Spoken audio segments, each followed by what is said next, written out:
Have you ever stopped to truly consider what lies beyond the limits of our perception? We move through our days surrounded by the familiar sunlight, gravity, the air we breathe, but just beneath the surface of our reality, an invisible cosmos teems with mystery. Forces we cannot see, particles we have yet to detect, and laws of physics that defy our intuition are actively shaping everything from the spin of a galaxy to the beat of your own heart. It's a hidden universe alive with possibility, and it holds secrets that could rewrite our understanding of existence itself. Today, we're setting off on a journey into that extraordinary unseen realm, a place where matter behaves in ways that challenge imagination, and where some of the greatest scientific minds in history have ventured bold, breathtaking theories to explain what we can't yet see. We'll explore 30 of the most compelling ideas about the universe's hidden particles, from dark matter weaving silently through the cosmos, to neutrinos ghosting through our bodies by the billions every second, to dimensions curled so tightly they escape even our most advanced instruments. This isn't just physics, it's a frontier, an adventure into the very fabric of what might be real. So if you've ever looked up at the stars and wondered what more is out there, or felt that hum of curiosity about how the universe truly works at its most fundamental level, you're in the right place. This is where wonder meets discovery, where questions lead not to simple answers but to even more fascinating mysteries. And together, we're about to dive deep into the theories that are stretching the boundaries of science and imagination. Ready to explore? Let's begin. Our journey into the unknown begins with one of the most elegant and profound ideas in modern physics, supersymmetry. Often called SUSY for short, this theory proposes a stunningly beautiful symmetry woven into the very fabric of reality. It suggests that for every particle we know exists every electron, every quark, every photon. There is a hidden, unseen twin, a mysterious superpartner waiting to be discovered. Think of it as a cosmic mirror image, a shadow universe of particles that could be the key to unlocking the universe's deepest secrets. For decades, the standard model of particle physics has been our most successful map of the subatomic world, brilliantly predicting the behavior of matter and force. But even this magnificent framework has gaping holes. It can't explain the gravitational glue holding galaxies together, a force we attribute to dark matter. It struggles to unify all the fundamental forces under a single set of rules. This is where supersymmetry strides in, not just as a patch, but as a grand, unifying vision. These hypothetical superpartners would possess just the right properties to account for the invisible mass of dark matter, finally giving a name and a nature to the ghost that shapes the cosmos. The elegance of SUSY is in its mathematical poetry. It proposes a fundamental relationship between the two great families of particles, fermions, which are the building blocks of matter, and bosons, which carry the forces between them. Supersymmetry beautifully bridges this divide, suggesting that a fermion superpartner is a boson, and a boson superpartner is a fermion. An electron would have a partner called a selectron. A photon would be paired with a photino. This symmetry doesn't just solve aesthetic problems, it solves practical ones, helping to stabilize the mass of the Higgs boson and offering a pathway to a grand theory of everything. So why, if this idea is so compelling and mathematically gorgeous, haven't we found any evidence for these superpartners? This is one of the most intriguing puzzles in physics. Our most powerful particle colliders, like the Large Hadron Collider, have been smashing protons together at nearly the speed of light for years, searching for the faintest signature of a sparticle. Their absence tells us that if they do exist, they are much heavier than their standard counterparts. This has led physicists to a fascinating possibility. Supersymmetry might be a broken symmetry.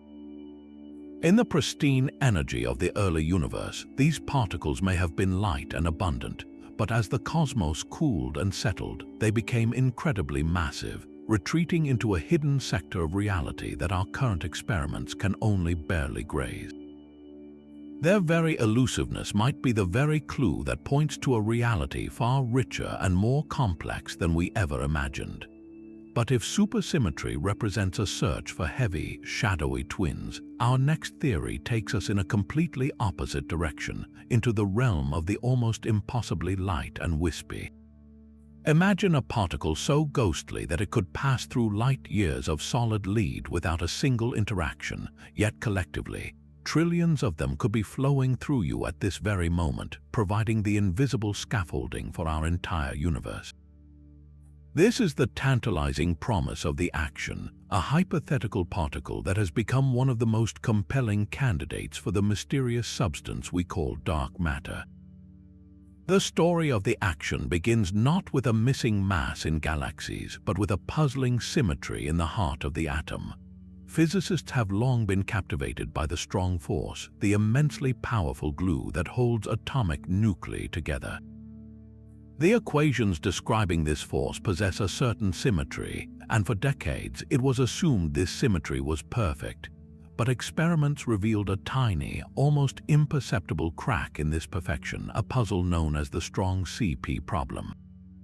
The laws of physics seem to allow for a violation of this symmetry that should make neutrons behave in a specific way, yet when measured, that effect was utterly absent. It was as if a fundamental door in the universe was left wide open, but nothing ever walked through it. To explain this eerie quiet, physicists Roberto Pexi and Helen Quinn proposed an elegant solution.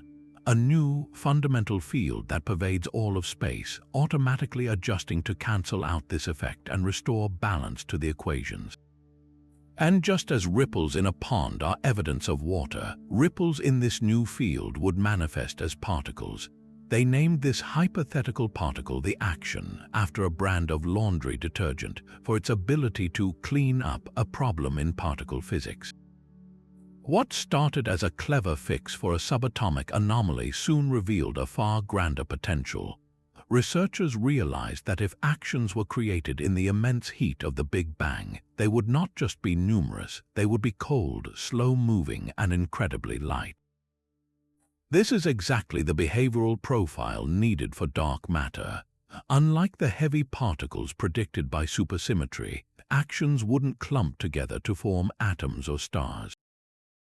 Instead, they would form a vast, diffuse, and invisible ocean throughout the cosmos, their collective gravity acting as the gravitational anchor around which galaxies could form and spin without flying apart.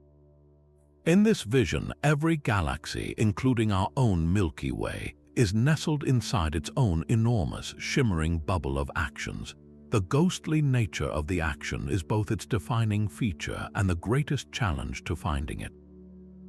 Interacting only incredibly weakly with ordinary matter, an axion could travel from the Andromeda galaxy directly through the Earth and out the other side without leaving a trace.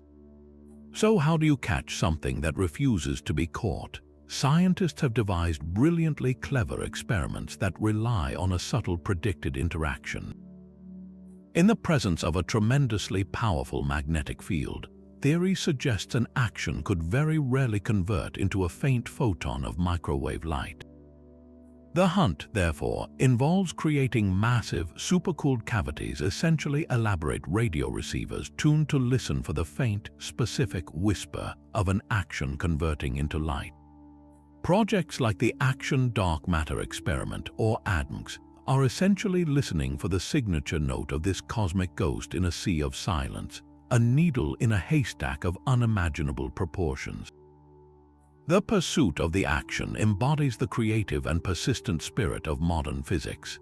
It's a theory born from the need for mathematical harmony that unexpectedly offered an answer to one of cosmology's biggest mysteries.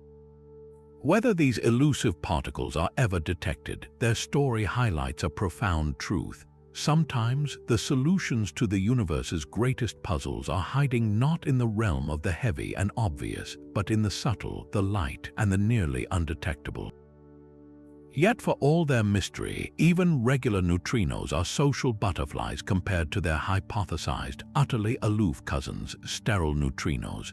This theory proposes a fourth flavor of neutrino, one that is so fundamentally disconnected from our reality that it makes the ordinary neutrino seem like an attention seeker.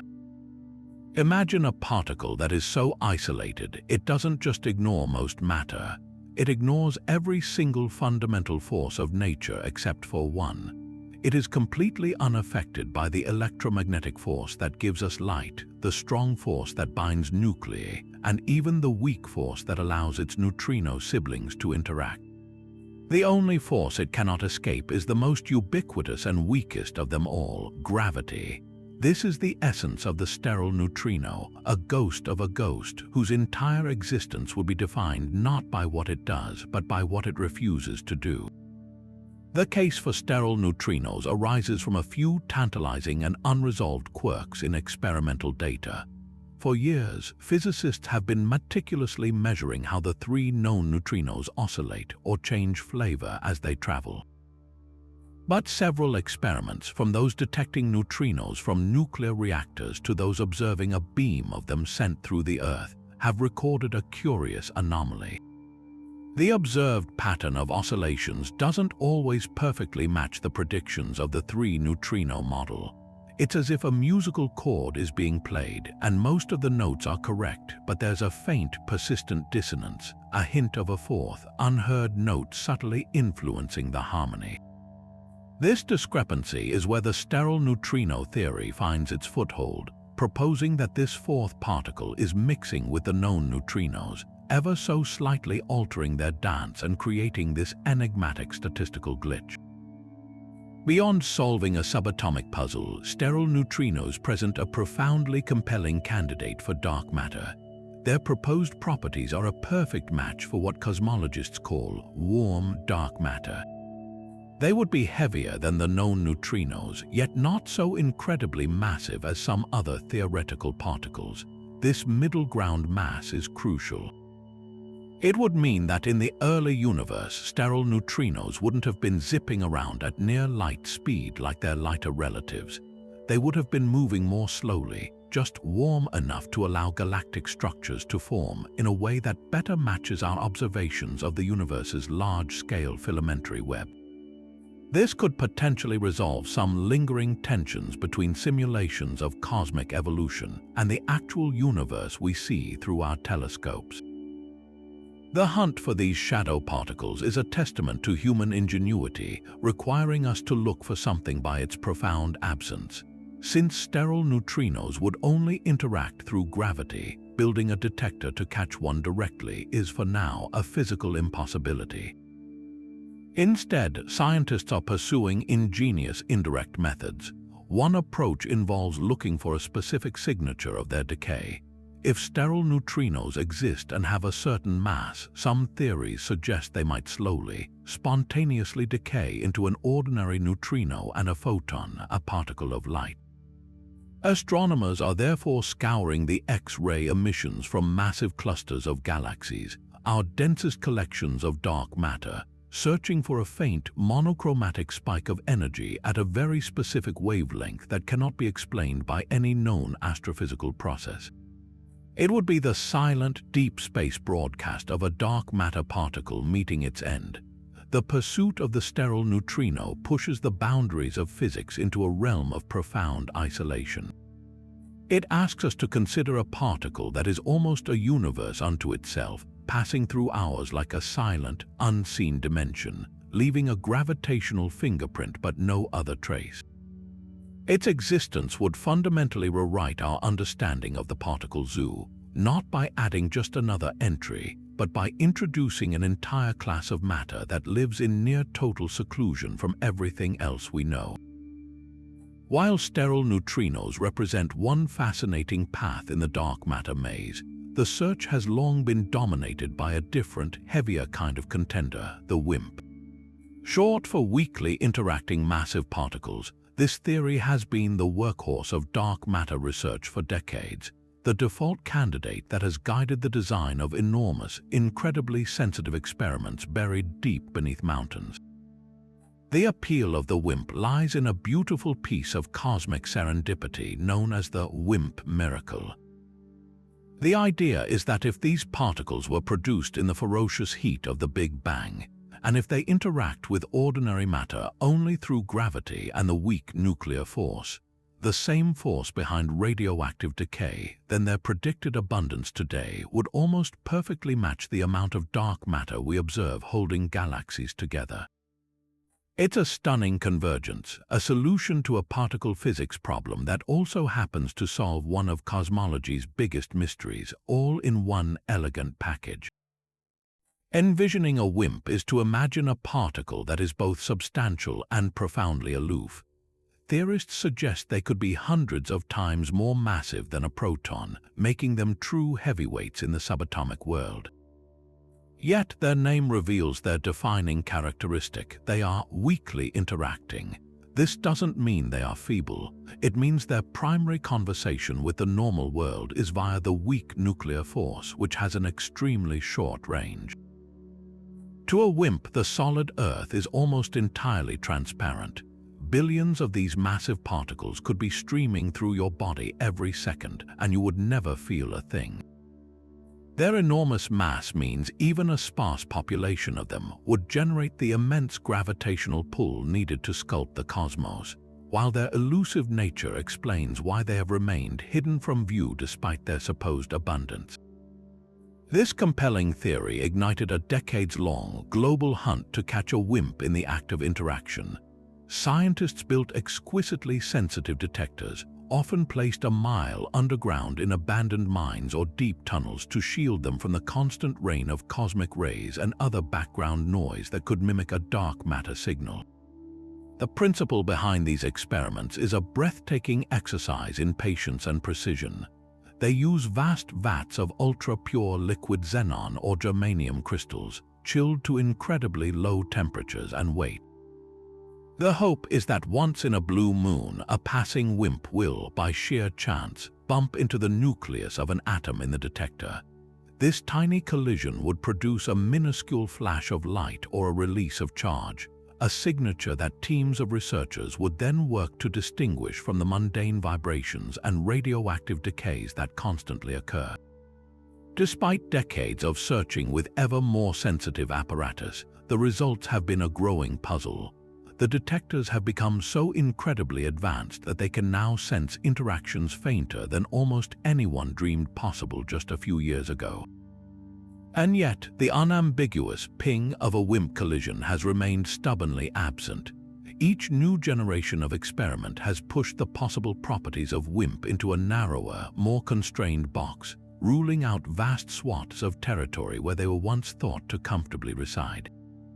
This persistent silence doesn't necessarily mean WIMP don't exist, but it has forced physicists to consider that they might be even more elusive, or their interactions even weaker, than the most optimistic versions of the theory predicted. The story of the WIMP hunt is a powerful lesson in the scientific process itself. It showcases a beautiful theoretical idea that motivated a monumental experimental effort. The fact that this effort has so far come up empty is not a failure but a refinement. It is forcing us to ask harder questions and to consider even more exotic possibilities. It reminds us that the universe is under no obligation to conform to our most elegant and appealing ideas, no matter how miraculous they may seem. The continuing mystery is a call to be more creative, to look in different ways, and to remain open to the possibility that the true nature of dark matter might be something far stranger than we ever imagined. But if the hunt for WIMP and axions has us looking for particles hidden in plain sight, our next theory asks us to consider an even more radical possibility, that we are not seeing the entire picture because we are literally missing a dimension or several. This is the extraordinary world of extra dimensions and the Kaluza-Klein particle, an idea that suggests the fundamental weakness of gravity might not be a flaw in the force itself, but a profound clue about the true architecture of spacetime. The story begins nearly a century ago with a brilliant insight from mathematician Theodore Kaluza. He took Einstein's groundbreaking equations of general relativity, which describe gravity as the warping of the four-dimensional fabric of space-time. 3 of space and 1 of time, and he performed a daring act of mathematical creativity. He rewrote them for a universe with 1 additional, unseen dimension of space.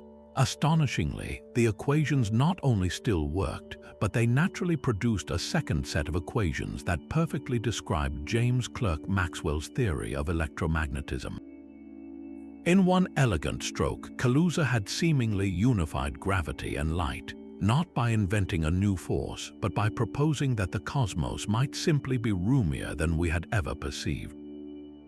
His colleague, Oscar Klein, later refined the idea, suggesting this extra dimension wasn't a vast, empty expanse we could sail a rocket through, but was instead curled up into a loop smaller than an atom, 1,000,000 billion times smaller than the nucleus of an atom. This compactification explained why we never notice this dimension.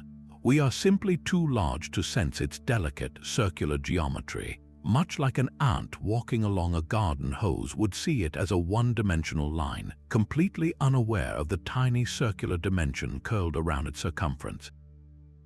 This concept gives rise to a breathtaking implication for particles. Imagine an electron existing in this higher dimensional space. From our limited, three-dimensional perspective, we wouldn't see the full electron.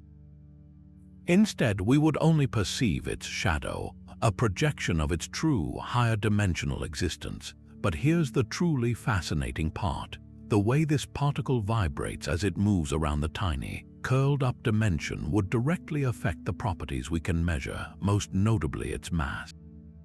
A particle could vibrate in a fundamental way which we would see as a standard electron, but it could also vibrate at a higher frequency, a harmonic, and from our viewpoint, this would appear as a completely new particle, an electron with a vastly heavier mass. For every possible particle, there wouldn't be just one twin, but an entire tower or spectrum of these Kaluza-Klein partners, each with a mass determined by its vibrational state in the hidden dimensions. This provides a stunningly elegant potential explanation for the most stubborn hierarchy problem in physics. Why is gravity so unimaginably weaker than all the other forces? The electromagnetic force can make a simple child's magnet defy the gravitational pull of the entire Earth. The strong nuclear force is 100 times stronger still. The prevailing theory is that while the other forces are confined to our familiar three-dimensional brain of existence like waves on the surface of an ocean, gravity, which is the curvature of space-time itself, is not. It can seep out or leak into all the extra dimensions. From our perspective, this dilution makes gravity appear incredibly feeble. Its strength isn't diminished, it's just spread far more thinly across the full, higher dimensional geometry of the universe. We are only experiencing a tiny fraction of its true intensity. This idea of a multidimensional cosmos is the very bedrock of string theory, which requires at least 6 extra curled-up dimensions for its mathematical consistency. In that framework, the different vibrational modes of tiny, fundamental strings not only create different particles, but also their entire spectrum of Kaluza-Klein partners.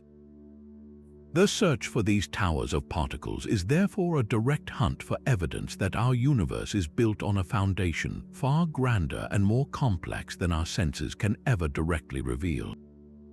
While the energies required to create the lightest of these partner particles are far beyond the reach of our current colliders, their potential discovery would be one of the most profound in human history, offering the first tangible proof that reality is woven from more threads than we could have ever dreamed. While the idea of extra dimensions pushes our imagination to its limits, it also brings us back to a much more tangible, yet equally elusive, concept in physics: magnetism. We're all familiar with magnets. Every child knows they have a north and a south pole. Cut a magnet in half and you don't isolate a single pole. You simply get 2 smaller magnets, each with its own north and south. This is a fundamental rule of our universe. Magnetic poles always come in pairs. But what if that wasn't the case? What if you could have a particle that was just a north pole all by itself with no accompanying south? This is the tantalizing concept of the magnetic monopole, a particle whose potential existence was so compelling that it led the legendary physicist Paul Dirac to declare that even one observable monopole would be enough to explain the bizarre and precise quantization of electric charge throughout the universe. Dirac's brilliant insight in 1931 connected the dots between electricity and magnetism in a startling new way.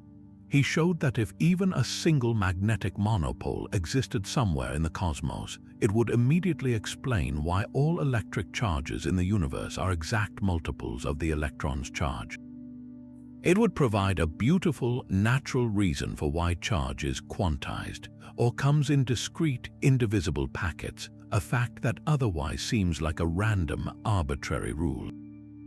The mathematics was profound and elegant. In Dirac's framework, the existence of a monopole would create an invisible, singular string of electromagnetic potential, a so-called Dirac string, whose presence would force electric charges to be quantized to maintain the consistency of quantum mechanics. It was a theoretical masterstroke, suggesting that a single, isolated magnetic charge could be the cosmic linchpin for one of the most fundamental properties of matter. The case for monopoles becomes even more compelling when we consider the grand unified theories, or GUT, which aim to merge the electromagnetic, weak, and strong nuclear forces into a single, majestic framework.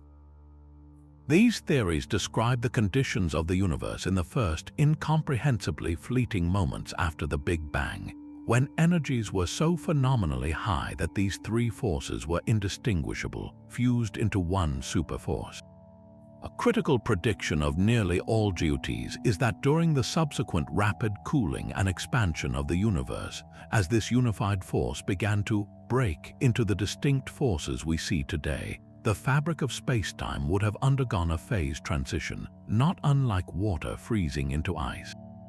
And just as freezing water can trap air bubbles or form cracks, this cosmic phase transition would have created topological defects. Among these defects would be massive, stable relics, magnetic monopoles. These wouldn't be subtle particles. GUT monopoles are predicted to be incredibly heavy, perhaps as massive as a bacterium, which is astronomical for a fundamental particle. Their existence would be a direct, frozen-in-time fossil from the universe's first moments, offering us an unparalleled window into an era of reality we can never hope to recreate. This theoretical necessity, however, creates a colossal problem known as the monopole problem. If grand unified theories are correct, these monstrous particles should have been produced in overwhelming abundance in the early universe. Calculations suggest they would be so numerous that their mass would outweigh all visible matter, and they would be everywhere around us today.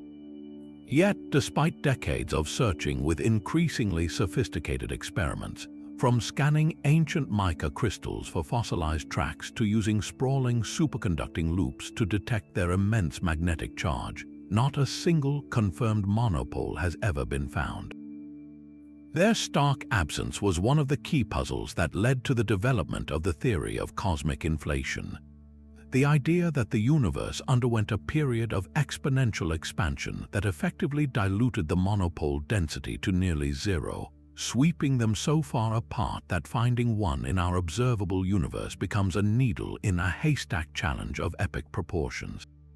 The hunt for the magnetic monopole is therefore a pursuit of one of physics' most profound ghosts. Finding one would be nothing short of a revolution. It would immediately validate the core ideas of grand unified theories, providing concrete evidence for a moment of supreme symmetry at the birth of the cosmos. It would offer a perfect, elegant explanation for the quantization of electric charge, turning an arbitrary-seeming rule into a necessary consequence of the universe's geometry. And it would fundamentally rewrite our textbooks on electromagnetism, forcing us to add a long missing piece to the puzzle of Maxwell's equations. A confirmed detection would be an event on par with the discovery of the Higgs boson or gravitational waves, a monumental leap in our understanding of how the universe is wired at its most fundamental level. proving that some of the most elegant mathematical predictions can indeed be found hiding in the fabric of reality. But if the grand architectures of supersymmetry and extra dimensions picture a universe built from a rich tapestry of new particles, our next theory takes a radically different approach. It suggests that the fundamental building blocks we already know and love, the quarks and electrons, might not be so fundamental after all. This is the compelling and controversial idea of prions, the notion that deep within every proton, neutron, and electron, there exists an even more basic layer of reality, a set of ultimate Lego bricks from which all matter is constructed. For decades, the Standard Model has served as our periodic table of the subatomic, categorizing particles into two families: the quarks, which make up protons and neutrons, and the leptons, which include the electron. This model has been spectacularly successful, but it leaves some puzzling questions hanging in the air. Why are there three nearly identical generations of these particles? The first generation gives us the up quark, down quark, and electron, the stable stuff of our everyday world. The second and third generations contain their heavier, unstable cousins, the charm and strange quarks, the muon, the top and bottom quarks, and the tau. These particles are like cosmic duplicates, identical in every way to their first-generation counterparts except for their mass and instability. They serve no obvious purpose in the universe as we know it, appearing only briefly in powerful particle collisions before decaying away. The Standard Model simply accepts this triplicate structure as a given, an arbitrary fact of nature. The prion model daringly proposes an explanation. These different generations aren't fundamental at all. They are simply different composite states, different ways of arranging a much smaller set of truly elementary prions. Imagine the prion as the ultimate sub-quark particle. In this vision, a quark isn't a point-like object but a tiny bound system, much like a proton itself is a bound system of three quarks.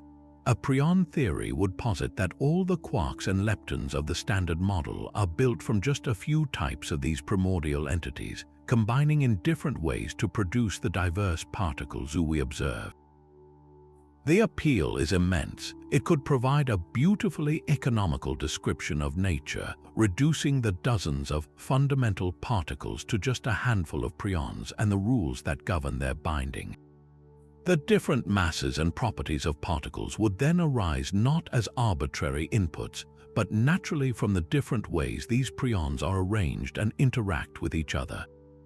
The electron and the neutrino, for instance, might be composed of the same prions but in a different configuration, explaining their family relationship and their vastly different masses. However, the path of the prion is fraught with formidable challenges, and the theory has remained on the fringes of physics for a reason. The most significant obstacle is the phenomenon of asymptotic freedom observed in quarks. Our experiments show that when we probe a quark with incredibly high energy, smacking it with another particle at tremendous speed, the force between quarks actually gets weaker the closer they are. This is why we can treat them as essentially free particles inside a proton during a high-energy collision. If quarks were themselves made of smaller particles bound together by a new force, we would expect to see some signature of that internal structure as we ramp up the energy. We would anticipate seeing the quarks break apart or reveal some internal landscape, just as smashing a proton reveals the quarks inside. But despite reaching phenomenal energies in our colliders, we have never seen any evidence that an electron or a quark is anything other than a true point particle. They have shown no internal structure whatsoever, down to a scale thousands of times smaller than a proton. This leaves prion theorists with a difficult puzzle to solve.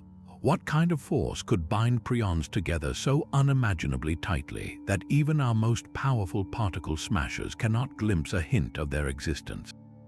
The binding energy would have to be astronomically higher than anything we've ever witnessed, suggesting a new fundamental force of incredible strength. While this isn't an impossibility, it requires a level of theoretical ingenuity that has so far proven elusive. Despite these hurdles, the conceptual elegance of explaining the three generations continues to attract interest. It represents a different kind of quest in physics, not the search for new particles or dimensions, but the search for a deeper, more simplified order within the particles we thought we already understood. It's a testament to the relentless human drive to ask, but what is it made of? Pushing our inquiry one step further down into the heart of matter. Now we venture into one of the most mind-bending and controversial ideas in all of theoretical physics, the tachyon. This concept dares to ask a question that seems to violate a fundamental rule of the cosmos. What if there are particles that don't just approach the speed of light, but are born already moving faster than it, locked into a reality where slow is impossible and the universal speed limit is merely a minimum? The term tachyon itself comes from the Greek word for swift, and if they exist, they would redefine our understanding of causality, time, and the very fabric of space-time. The theoretical foundation for tachyons emerges from a peculiar quirk in the most famous equation in the world, E equals mc squared. Einstein's special relativity brilliantly dictates that as an object with mass accelerates towards the speed of light, its energy requirements skyrocket towards infinity, making it impossible to ever reach or exceed that ultimate velocity. This is why the speed of light, c, is a cosmic barrier. But what if you simply couldn't go slower than light? The mathematics of relativity allows for a solution where a particle has what's called an imaginary mass. Not imaginary in the sense of make-believe, but in the strict mathematical sense, involving the square root of -1. A particle with this property would be forever condemned to travel faster than light. To slow down to the speed of light would require an infinite amount of energy, just as accelerating a normal particle to light speed would. For a tachyon, the speed of light isn't a ceiling, it's an unattainable floor. This leads to a cascade of bizarre and unsettling properties. Because they travel faster than light, tachyons would experience causality in reverse from our perspective. Imagine a tachyon being emitted from a source and then being detected from the tachyon's own reference frame. If such a thing could even be defined, the sequence of events might appear reversed. It would be absorbed before it was emitted. This directly challenges our most intuitive understanding of cause and effect. If you could use a tachyon to send a signal, you could theoretically send a message into your own past, creating the potential for devastating paradoxes, like the infamous grandfather paradox, where you could prevent your own existence. Most physicists view this as a strong indication that tachyons, as particles that can transmit information and interact normally, simply cannot exist without unraveling the logical consistency of the universe. This profound violation of causality is the primary reason for widespread skepticism. The universe appears to be built on a foundation where cause precedes effect. It's a fundamental principle that allows for a stable, predictable reality. The potential for paradox is so troubling that it's often considered a successful reductio ad absurdum argument against tachyons. If their existence leads to logical impossibilities, then they cannot exist. Furthermore, if tachyons were a fundamental part of nature, they would have the peculiar ability to lose energy as they accelerate. A normal particle gains energy when you push it. A tachyon would actually gain energy when you try to slow it down, making it incredibly difficult to control or even detect. Despite these formidable objections, the idea hasn't been completely abandoned. Tachyons appear in some versions of string theory not as physical particles we could detect, but as an instability in a field, a sign that the theory is in a false vacuum state and needs to decay into a more stable configuration. In this context, they are less like particles and more like mathematical warning signals. The hunt for experimental evidence has also been utterly fruitless. Scientists have looked for signs of tachyons in cosmic ray showers and other high-energy phenomena, searching for a telltale signature of a particle moving faster than light and emitting a type of electromagnetic sonic boom known as Cherenkov radiation in a vacuum. No such evidence has ever been found. The tachyon therefore remains a fascinating, what-if, a ghost in the mathematical machine of physics that continues to captivate the imagination, not as a likely inhabitant of our universe, but as a tool for probing the absolute limits of our physical laws and understanding why those limits must be there.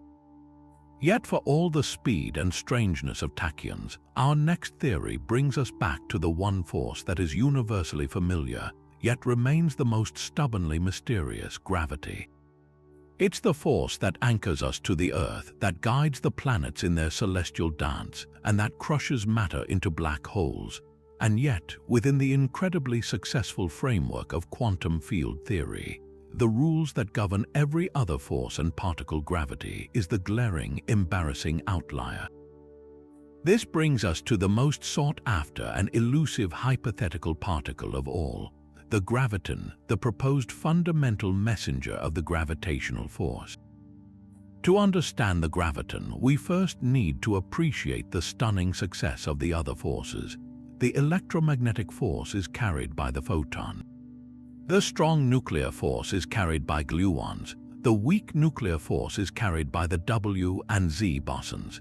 In this beautifully consistent picture, forces are not action at a distance miracles. They are the result of particles exchanging these messenger particles, or gauge bosons. A magnet sticks to your fridge because countless photons are frantically being exchanged between the magnet and the metal, communicating the electromagnetic force. The sun shines because the weak force mediated by those W and Z bosons allows protons to fuse together. This quantum framework has been tested to spectacular precision.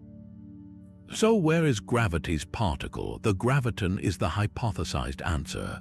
It would be the gauge boson for gravity, a massless, chargeless particle that travels at the speed of light, spinning through the universe to communicate the gravitational pull between every star, planet, and speck of dust. The properties of the graviton are dictated by the nature of the force it must carry. Because gravity is always attractive, never repulsive, the graviton must have an even spin, specifically a spin of 2.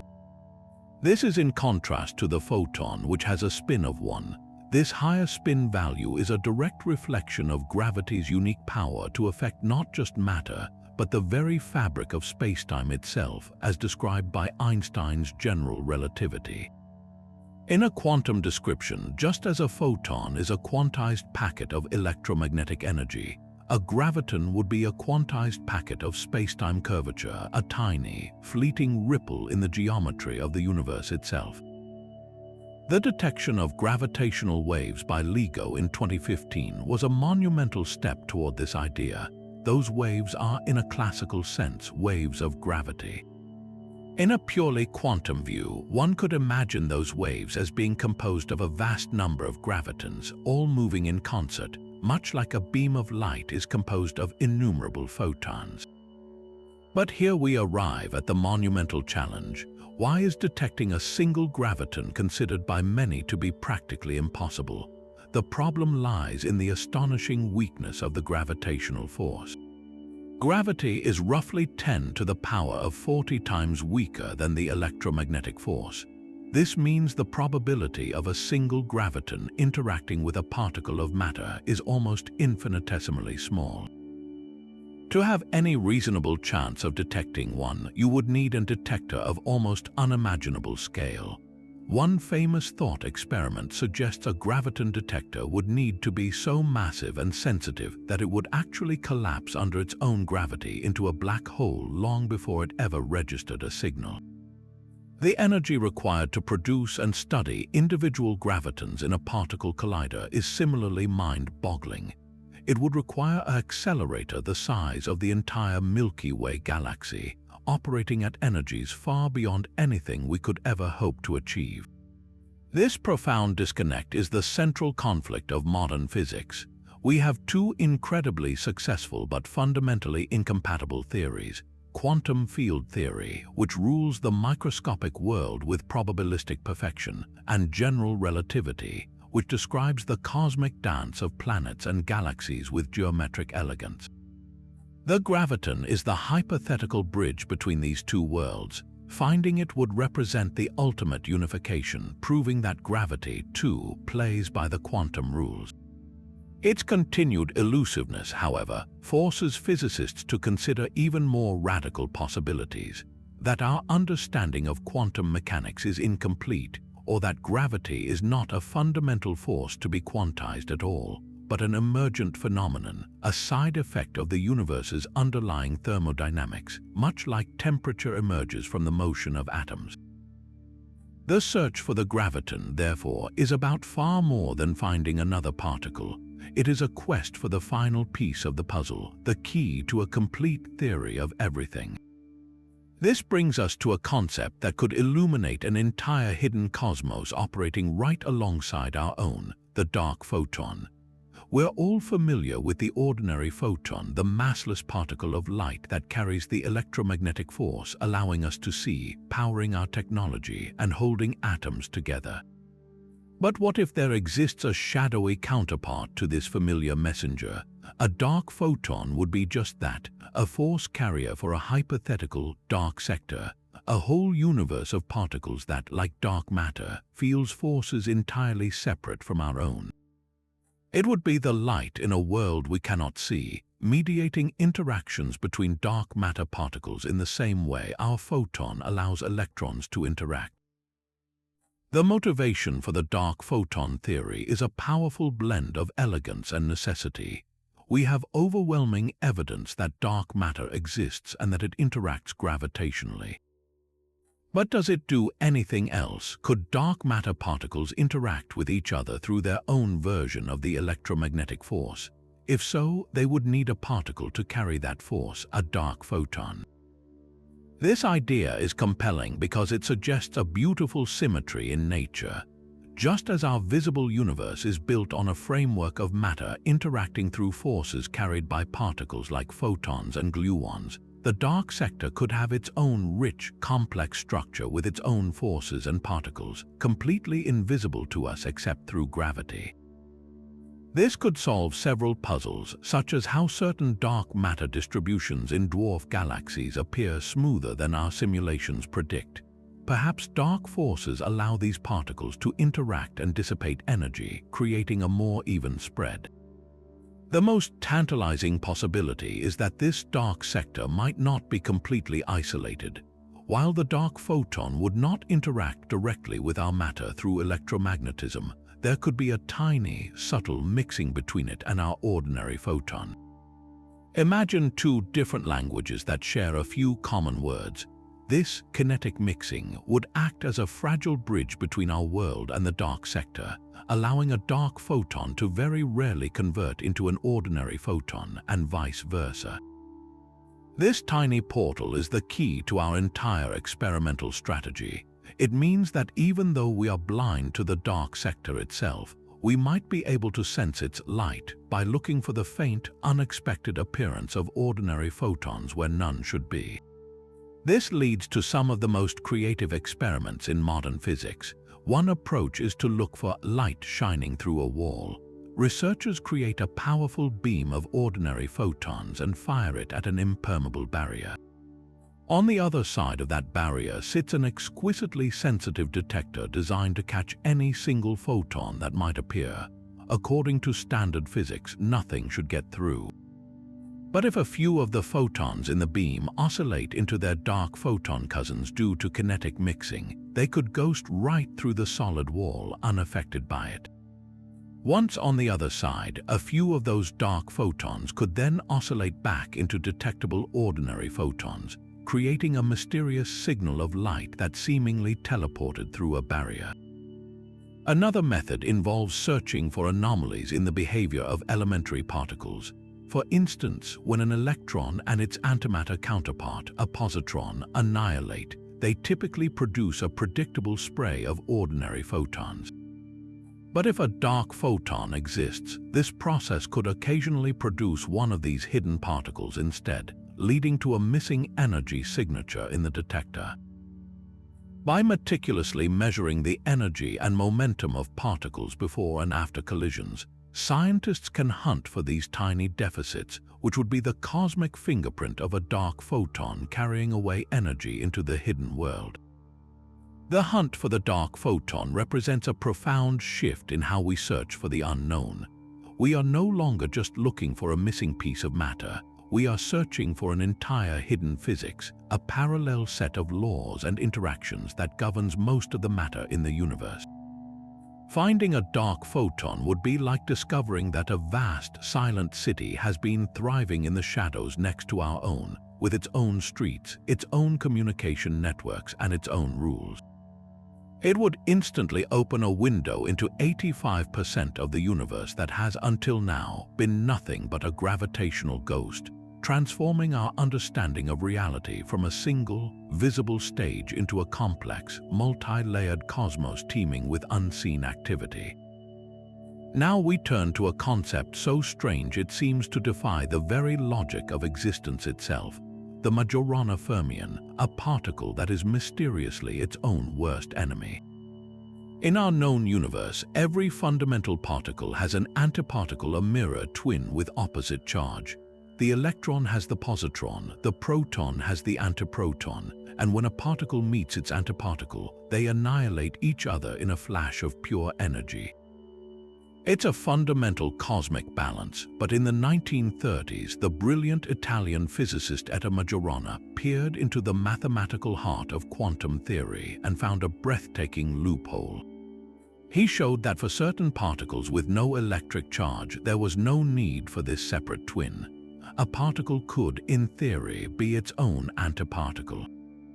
This would mean that the act of annihilating itself is an intrinsic property, a self-destruction written into its very identity. For decades, this remained a beautiful but abstract mathematical curiosity. Then, physicists realized there was a prime candidate hiding in plain sight all along: the neutrino. Consider the neutrino's profile. It is famously neutral, carrying no electric charge. It is incredibly light, possibly even massless for a time, and it is profoundly elusive, barely interacting with anything. These are precisely the characteristics that would allow a particle to be its own antiparticle.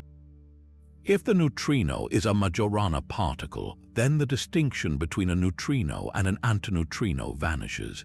They are one and the same. This isn't just a minor technicality. It would have a direct and observable consequence in a rare nuclear process called neutrinoless double beta decay. In a normal radioactive beta decay, a neutron turns into a proton, emitting an electron and an antineutrino.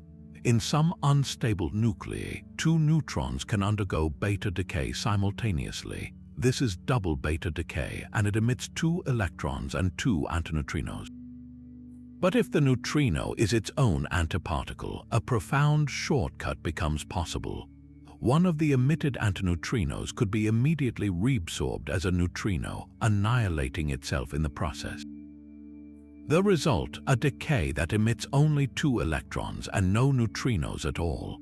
The energy and momentum of those two electrons would hold the entire secret, revealing the ghostly Majorana nature of the neutrino. Finding evidence of this elusive decay is the holy grail of several monumental experiments buried deep underground. Projects like the germanium-76-based LEGEND collaboration or the NEXO experiment using liquid xenon are essentially ultra-pure, super-cooled crystals acting as both the source of the decay and the incredibly sensitive detector. They are placed a mile underground in abandoned mines or beneath mountains to shield them from cosmic rays, and then they wait for years, listening for the unique signature of two electrons carrying away the exact energy expected from a decay that produced no neutrinos. It is a search for a single, impossibly rare event in a cacophony of background noise. Catching it would be one of the most significant discoveries in modern physics. The implications of such a discovery would be nothing short of revolutionary, reaching back to the very origin of everything. One of the greatest mysteries in cosmology is why our universe is made almost entirely of matter with very little antimatter. The Big Bang should have created equal amounts of both, leading to a total annihilation that left behind nothing but a sea of radiation. Something must have tipped the scales, a process called leptogenesis that favored the creation of matter over antimatter. If the neutrino is a Majorana particle, it provides a perfect mechanism for this. Majorana neutrinos could have triggered a violation of a fundamental symmetry known as lepton number conservation in the early universe. Essentially, these particles that are their own antiparticles could have facilitated processes that created a tiny, 1 in a billion excess of matter over antimatter. Every star, planet, and person you see today could be the eventual result of that slight imbalance, orchestrated by the self-annihilating nature of the humble neutrino. The search for Majorana fermions is therefore more than a niche particle hunt. It is an attempt to answer the most existential question of all: why are we here? But for all its elegance, the Higgs mechanism that grants mass to the universe has its own perplexing puzzle, a problem of precision so severe it's known as the hierarchy problem. Why is the mass of the Higgs boson so relatively light? The quantum corrections to its mass, the constant chattering of virtual particles that should be influencing it, are astronomically huge. To keep the Higgs at 125 billion electron volts, its mass requires an exquisitely fine-tuned cancellation between these corrections and its bare mass, a balancing act of 1 part in a quadrillion. To many physicists, this seems less like a natural law and more like a cosmic coincidence of unbelievable precision. This conundrum has led to some of the most creative thinking in modern physics, including a fascinating alternative known as technicolor, a theory that dares to suggest the Higgs might not be a fundamental particle at all. Technicolor proposes a radical departure from the standard model. Instead of being a singular, elementary particle, the Higgs boson would be a composite object, much like a proton is not fundamental but made of quarks. In this vision, the Higgs is not the origin of mass but a symptom of a deeper, hidden force.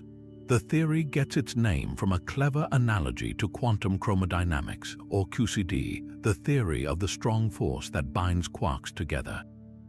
In QCD, the force between quarks is carried by particles called gluons, and at extremely high energies, this force is weak, allowing quarks to behave almost freely. But as energy decreases, the force becomes tremendously strong, confining the quarks into composite particles like protons and neutrons. Technicolor suggests a whole new, hidden force, similar to the strong force, operating at a much higher energy scale. The particles that feel this new, techni-strong force are not quarks but techni-quarks, and the force carriers are techni-gluons. So how does this solve the hierarchy problem? The genius of the idea lies in replacing the concept of elementary scalar with composite bound state. In the standard model, the Higgs is an elementary scalar field, a type of particle uniquely sensitive to those enormous quantum corrections. But composite particles are protected from such extreme fine-tuning. Their mass is set by the confinement scale of the force that binds them, not by the delicate cancellation of quantum effects. A proton's mass, for example, isn't the simple sum of its quark masses. It's mostly the energy of the gluon field holding it together. In the Technicolor model, the Higgs boson would be a composite particle, a bound state of a techni-quark and a techni-antiquark, analogous to how a pion is a bound state in QCD. Its mass would naturally be at the scale of the new techni force, elegantly avoiding the need for that 1 in a quadrillion cancellation. The mechanism for generating mass also shifts beautifully. In the original Technicolor models, this new strong force wouldn't just create a composite Higgs. It would be directly responsible for breaking the electroweak symmetry and giving mass to the W and Z bosons and fermions. This happens through interactions between the techni-quarks and the standard model particles, dynamically generating mass without a fundamental Higgs field. It's a profoundly different picture. Mass isn't granted by a singular, God particle, but emerges dynamically from the complex interactions of a hidden world, much like the mass of everyday matter emerges from the strong force. However, the original Technicolor models faced significant challenges, primarily from precision electroweak measurements that tightly constrain any new physics. The simplest models predicted new particles and forces that should have been seen at colliders like the LHC, and they predicted Higgs-like properties that didn't quite match the particle eventually discovered in 2012. This led to the development of more sophisticated modern theories like the composite Higgs model. This framework is a sort of best of both worlds approach. It retains a Higgs-like particle, but it is still composite, solving the hierarchy problem. Its properties, however, are designed to align much more closely with what we've observed at the LHC, appearing elementary at the energies we've probed so far while hiding its composite nature at a higher scale. The search for evidence of Technicolor or a composite Higgs is a hunt for the telltale signs of compositeness. If the Higgs is made of something smaller, it should have measurable excited states, much like an atom has energy levels. The LHC is actively searching for these heavier partner particles. Furthermore, a composite Higgs would have subtle deviations in its coupling strength to other particles compared to the standard model prediction. It might interact with top quarks or W bosons just slightly differently than a fundamental Higgs would. Meticulously measuring these couplings is a primary goal of the high-luminosity LHC upgrade. Finding even a tiny, persistent anomaly could be the first hint that we're not looking at a fundamental particle, but a portal into a whole new layer of strong dynamics, a hidden techni-cosmos where the forces that shape our reality are truly forged. This idea of a shadow cosmos brings us to one of the most elegant and sweeping theories of all, the concept of a mirror universe. What if every single particle we know, from the quarks in your hand to the photons from your screen, has a perfect, hidden twin in a parallel reality that is identical to our own in almost every way, yet forever just out of reach? This isn't science fiction, it's a serious theoretical proposal rooted in a fundamental symmetry of nature known as parity. The law of parity suggests that the laws of physics should be indifferent to a reflection. If you could watch a particle interaction in a mirror, the mirrored version should obey the same physical rules as the original. For a long time, this was considered an unbreakable truth. But in the 1950s, a stunning experiment by physicists Qin-Xiang Wu and her team, based on the theoretical work of Tsung-Dao Li and Chen Ningyong, delivered a shock to the foundations of physics. They studied the decay of cobalt-60 atoms and found that the process was not mirror-symmetric. Electrons were emitted preferentially in one direction, breaking parity. This was akin to shaking someone's hand and finding that their reflection in a mirror shakes with their right hand too, creating a profound asymmetry. The universe, it seemed, had a slight but fundamental preference for left-handedness in the weak nuclear force. This discovery was so unexpected that when Lee received the early morning phone call with the results, his reported reaction was a stunned, "Is the world mirror symmetric or not?" This violation of parity symmetry left physicists with a puzzle. The equations felt more beautiful, more complete when symmetry was preserved. The elegant solution proposed was that parity might not be broken at all, but rather hidden. The theory suggests that for every known left-handed particle in our universe, there could be a corresponding right-handed partner in a mirror universe, and vice versa. In this grand picture, the cosmos would possess perfect parity symmetry on the whole, but we only perceive one half of the complete symmetric picture. Our universe and the mirror universe would be twin realms, each with its own set of particles, forces, and even potentially its own planets and stars, forever separated by an invisible veil. The most captivating implication of this mirror matter theory is its potential to explain the enduring mystery of dark matter. The particles of this mirror world would interact with each other through their own version of the strong, weak, and electromagnetic forces, governed by their own mirror photons and mirror gluons. But crucially, they would be completely blind to our forces. A mirror electron would not feel the pull of our magnets. A mirror proton would be unaffected by our light. The only force that can bridge the gap between these two parallel realities is gravity, the one fundamental force that can act on all forms of mass and energy. In this scenario, the mirror particles would stream through our world, invisible and intangible, yet their collective gravitational pull would be immense. They would perfectly fit the description of cold dark matter, massive, slow-moving, and interacting with our world solely through gravity, providing the missing mass that binds galaxies together without ever making its presence known in any other way. This leads to a truly mind-expanding possibility. The mirror universe wouldn't just be a collection of stray particles, it could have its own rich history and structure. If the laws of physics are truly identical in both sectors, then mirror matter could have formed mirror atoms, cooled into mirror stars, and ignited into mirror galaxies, all evolving in parallel with our own cosmic timeline. The entire dark matter halo enveloping our Milky Way could in fact be a vast, intricate mirror galaxy interpenetrating our own. We would be living inside it, two galaxies occupying the same space but oblivious to each other's presence, linked only by the silent, mutual tug of gravity. It's a concept that transforms dark matter from a cloud of unknown particles into an entire unseen civilization of stars and worlds, a parallel cosmos existing right here, right now, all around us. The experimental search for mirror matter is as challenging as it is fascinating. Since these particles don't interact via our electromagnetism, they cast no shadow, reflect no light, and leave no trace in traditional detectors. Scientists must therefore rely on exceedingly rare or subtle effects. One approach is to look for tiny mixing effects between ordinary particles and their mirror counterparts.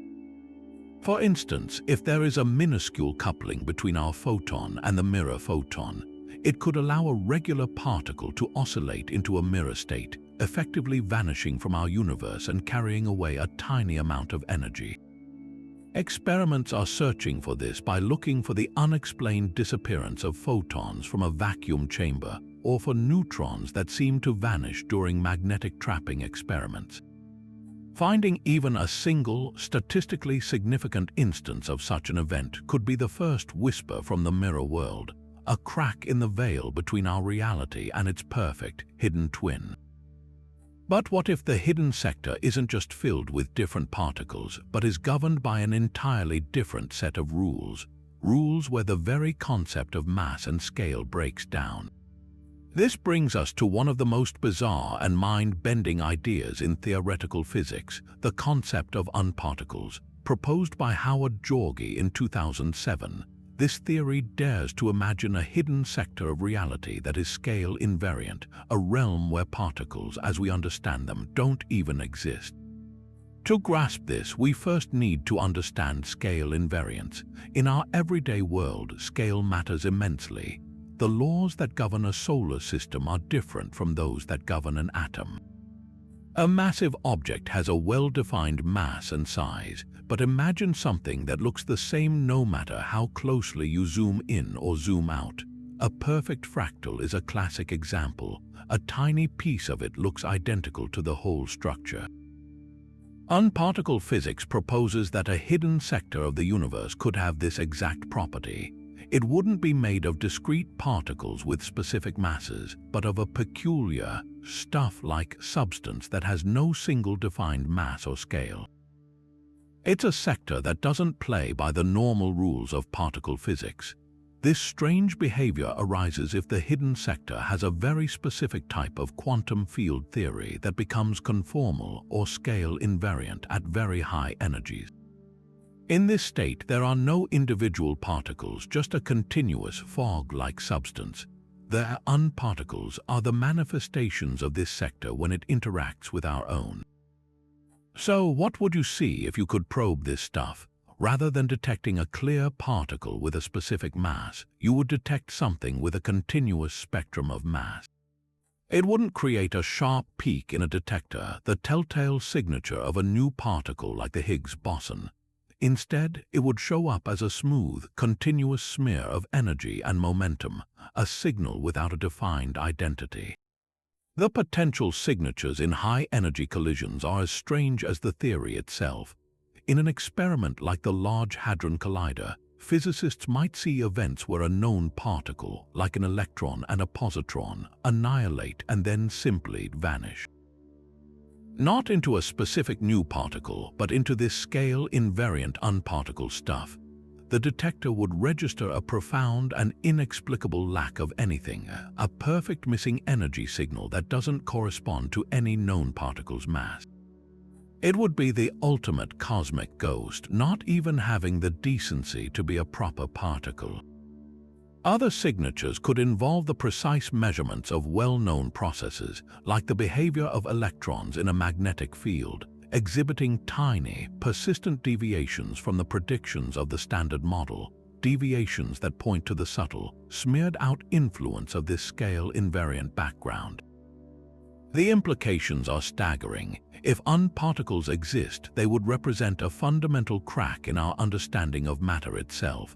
We are so accustomed to a universe built from quantized, discrete building blocks that the idea of a continuous, fuzzy substance operating alongside it is profoundly disorienting.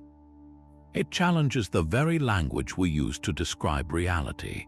Furthermore, this scale-invariant sector could have played a role in the evolution of the early universe, potentially leaving an imprint on the cosmic microwave background or influencing the large-scale structure of the cosmos in ways we are only beginning to imagine.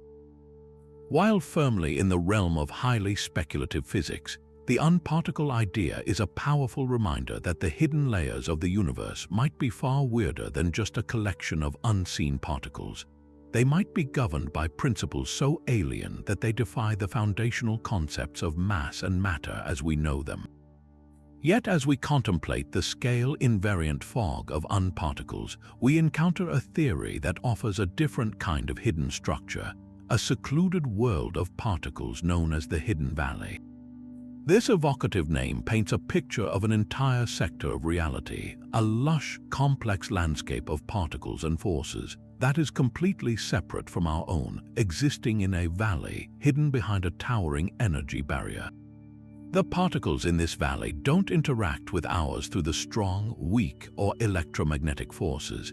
They communicate only through gravity or perhaps an incredibly feeble and unknown interaction. They are not just individual ghosts passing through. They are an entire ghostly ecosystem operating by its own rules right alongside our familiar matter. The central premise of the Hidden Valley model is one of separation and rare connection. In this theory, the particles within the hidden sector are very lightweight compared to the enormous energy required to produce them or to bridge the gap between our world and theirs. Think of it like a deep valley surrounded by immense, unscalable mountains. The only way to get something from our world into the valley is to expend a colossal amount of energy to lift it over the mountain pass. But once an object is in the valley, it can decay into much lighter, stable particles that simply don't have the energy to get back out. These stable hidden particles would then accumulate, forming a perfect candidate for dark matter. What makes this model so compelling is its focus on the decay within the hidden sector. We might not be able to directly produce the stable dark matter particles in our colliders, but we could produce their heavier, unstable cousins. These heavy particles would be like seeds tossed over the mountain pass. They would quickly decay down within the hidden valley, producing a shower of light, stable particles that remain trapped there, along with perhaps a few rare and specific particles that can make the journey back into our world. This leads to one of the most distinctive experimental signatures a hidden valley could provide: displaced vertices and unusual decay patterns in particle detectors. Imagine the Large Hadron Collider smashing protons together and creating one of these heavy, unstable portal particles. This particle, belonging to the hidden sector, would be neutral and non-interacting. It would fly straight through the detector's inner layers without leaving a trace.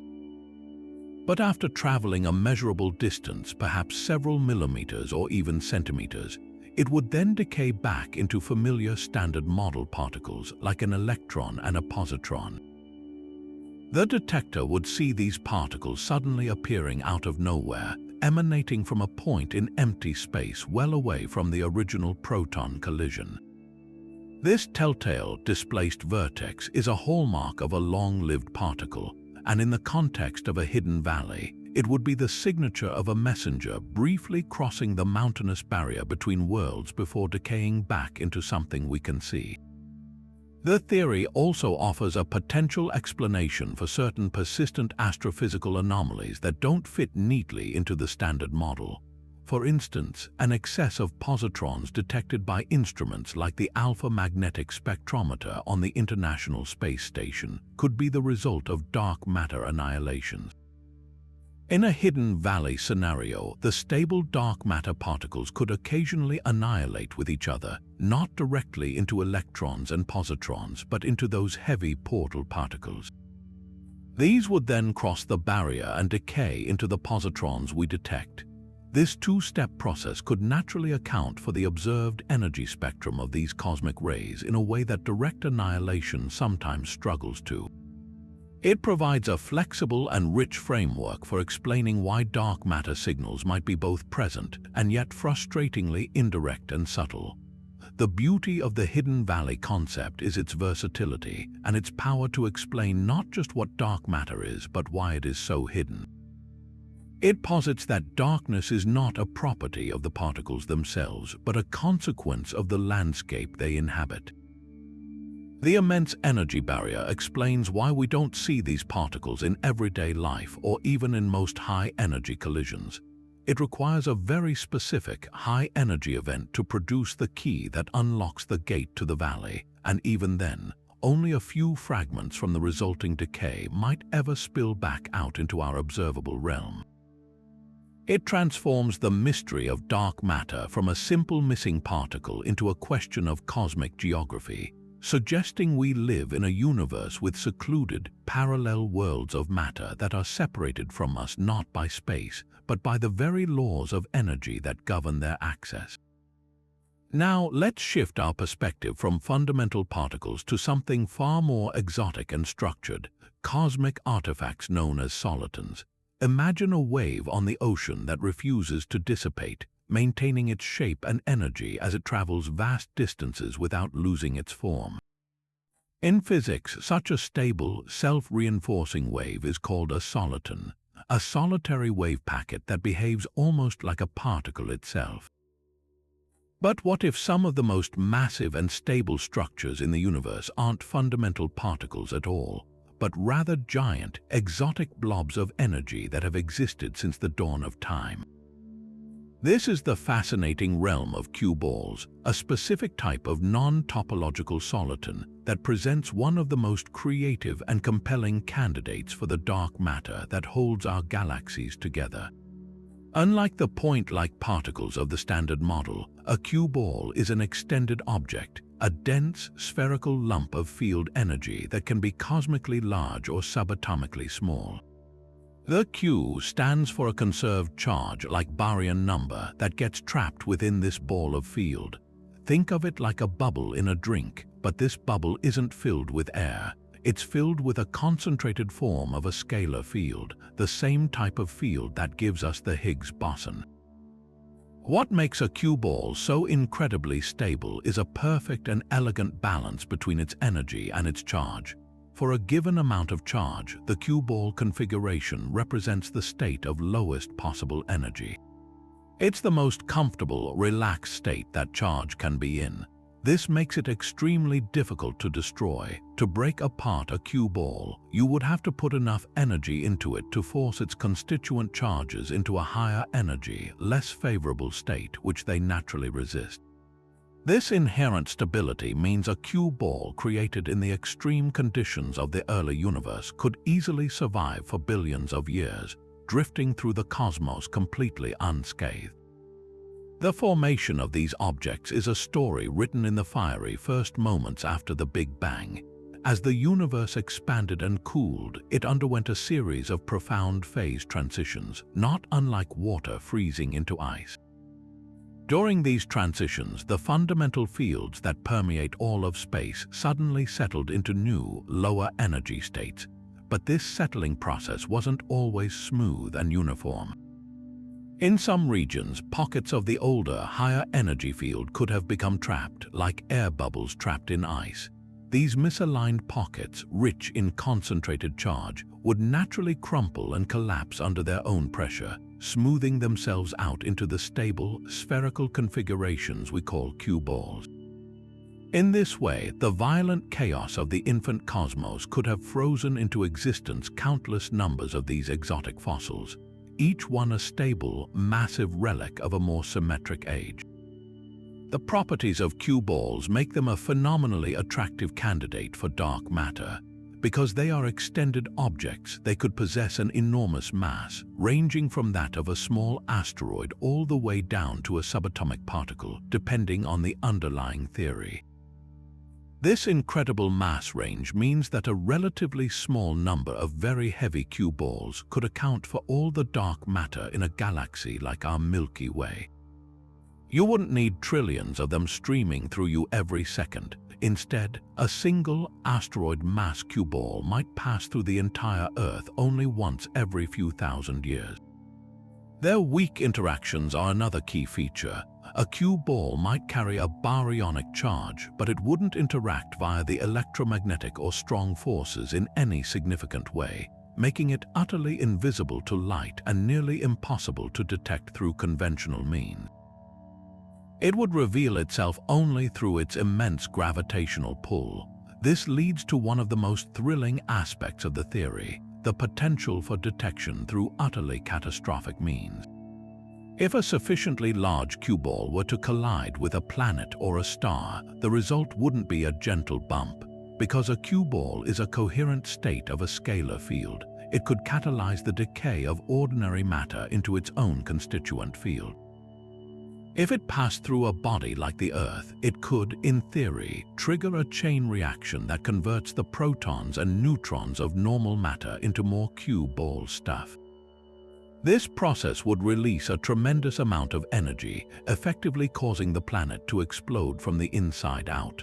While this sounds like the plot of a science fiction disaster movie, it also provides a potential observational signature. Astronomers could, in principle, look for stars that mysteriously and violently explode without any of the usual precursors of a supernova. The search for such anomalous cataclysms is a long shot but serious endeavor in the hunt for these cosmic landmines. The existence of cue balls reminds us that the dark matter holding our galaxy together might not be a gentle mist of particles, but a collection of massive, ancient, and potentially devastating relics, each one a silent testament to the violent birth of the universe. But if cue balls represent dark matter as massive, structured objects, our next theory proposes something far more elusive and adaptive: particles that actively hide from us by changing their very nature based on their surroundings.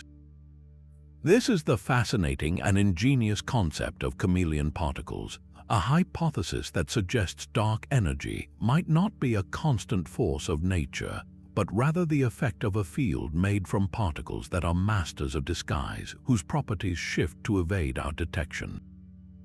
The puzzle that chameleon particles aim to solve is one of the most profound in all of science, the cosmological constant problem, often called the worst prediction in the history of physics. When we try to calculate the energy density of empty space, the vacuum energy that should be driving the accelerated expansion of the universe, quantum field theory gives us an answer that is off by a factor of 10 to the power of 120. That's a 1 followed by 120 zeros.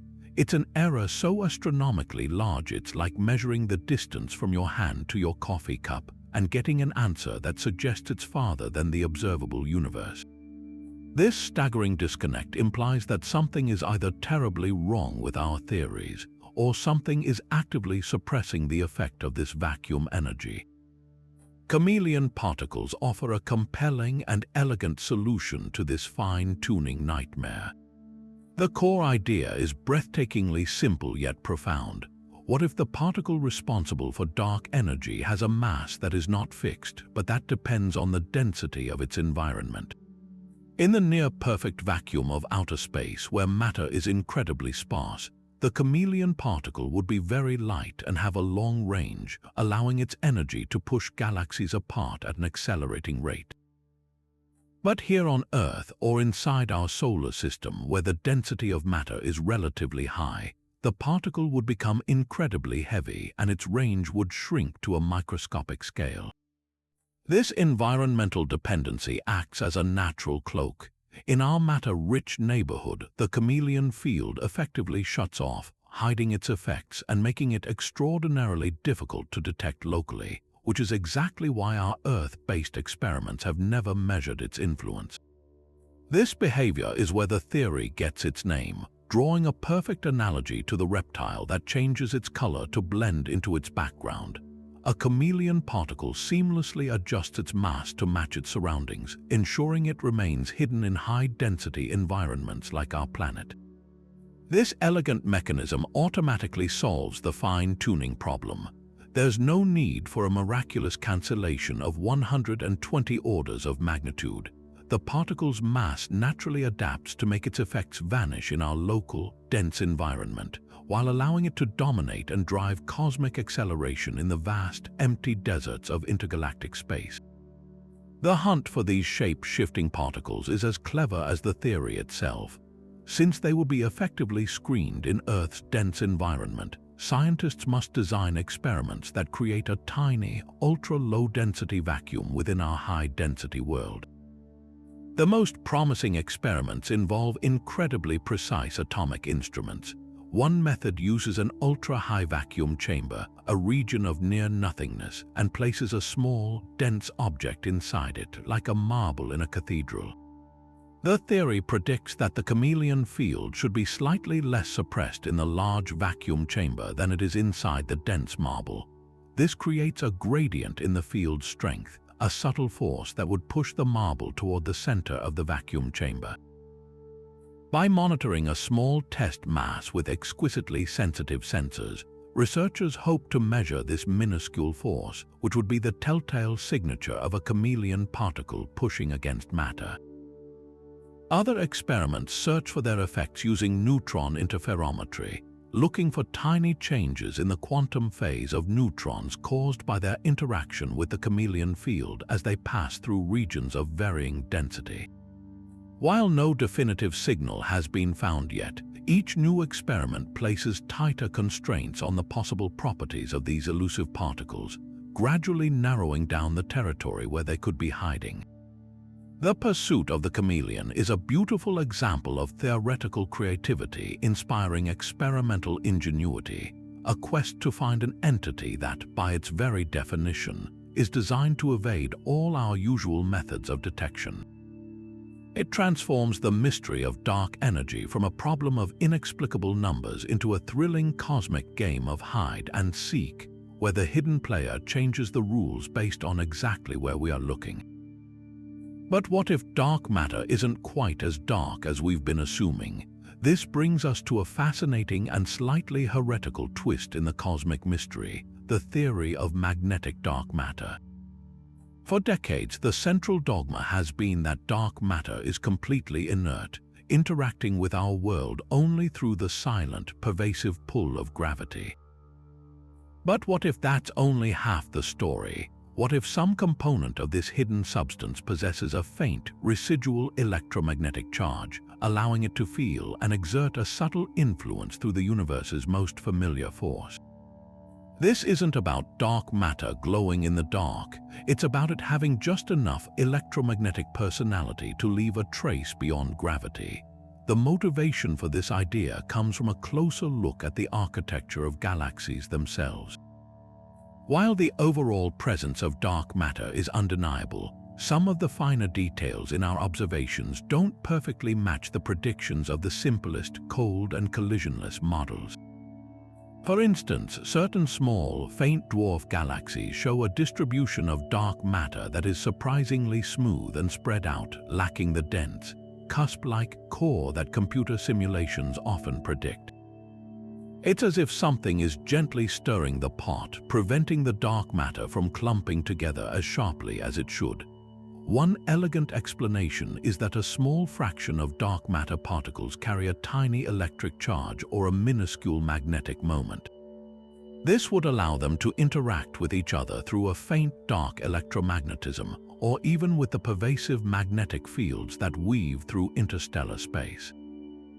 These subtle interactions could provide just enough pressure or friction to smooth out the dark matter distribution, solving these small-scale galactic puzzles.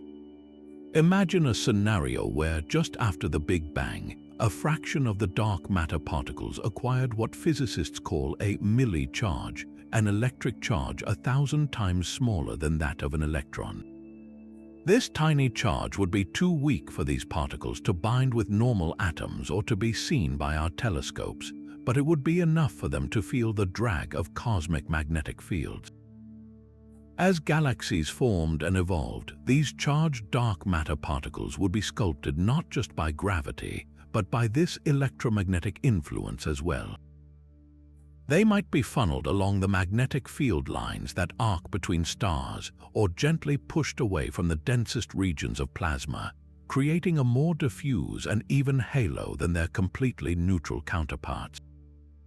This could elegantly explain the smooth cores of those dwarf galaxies without requiring a complete overhaul of our fundamental cosmological model. The search for such electromagnetically savvy dark matter requires a completely different experimental approach. Instead of just waiting for a rare nuclear recoil deep underground, scientists are also looking to the skies. Powerful astrophysical events become our natural laboratories.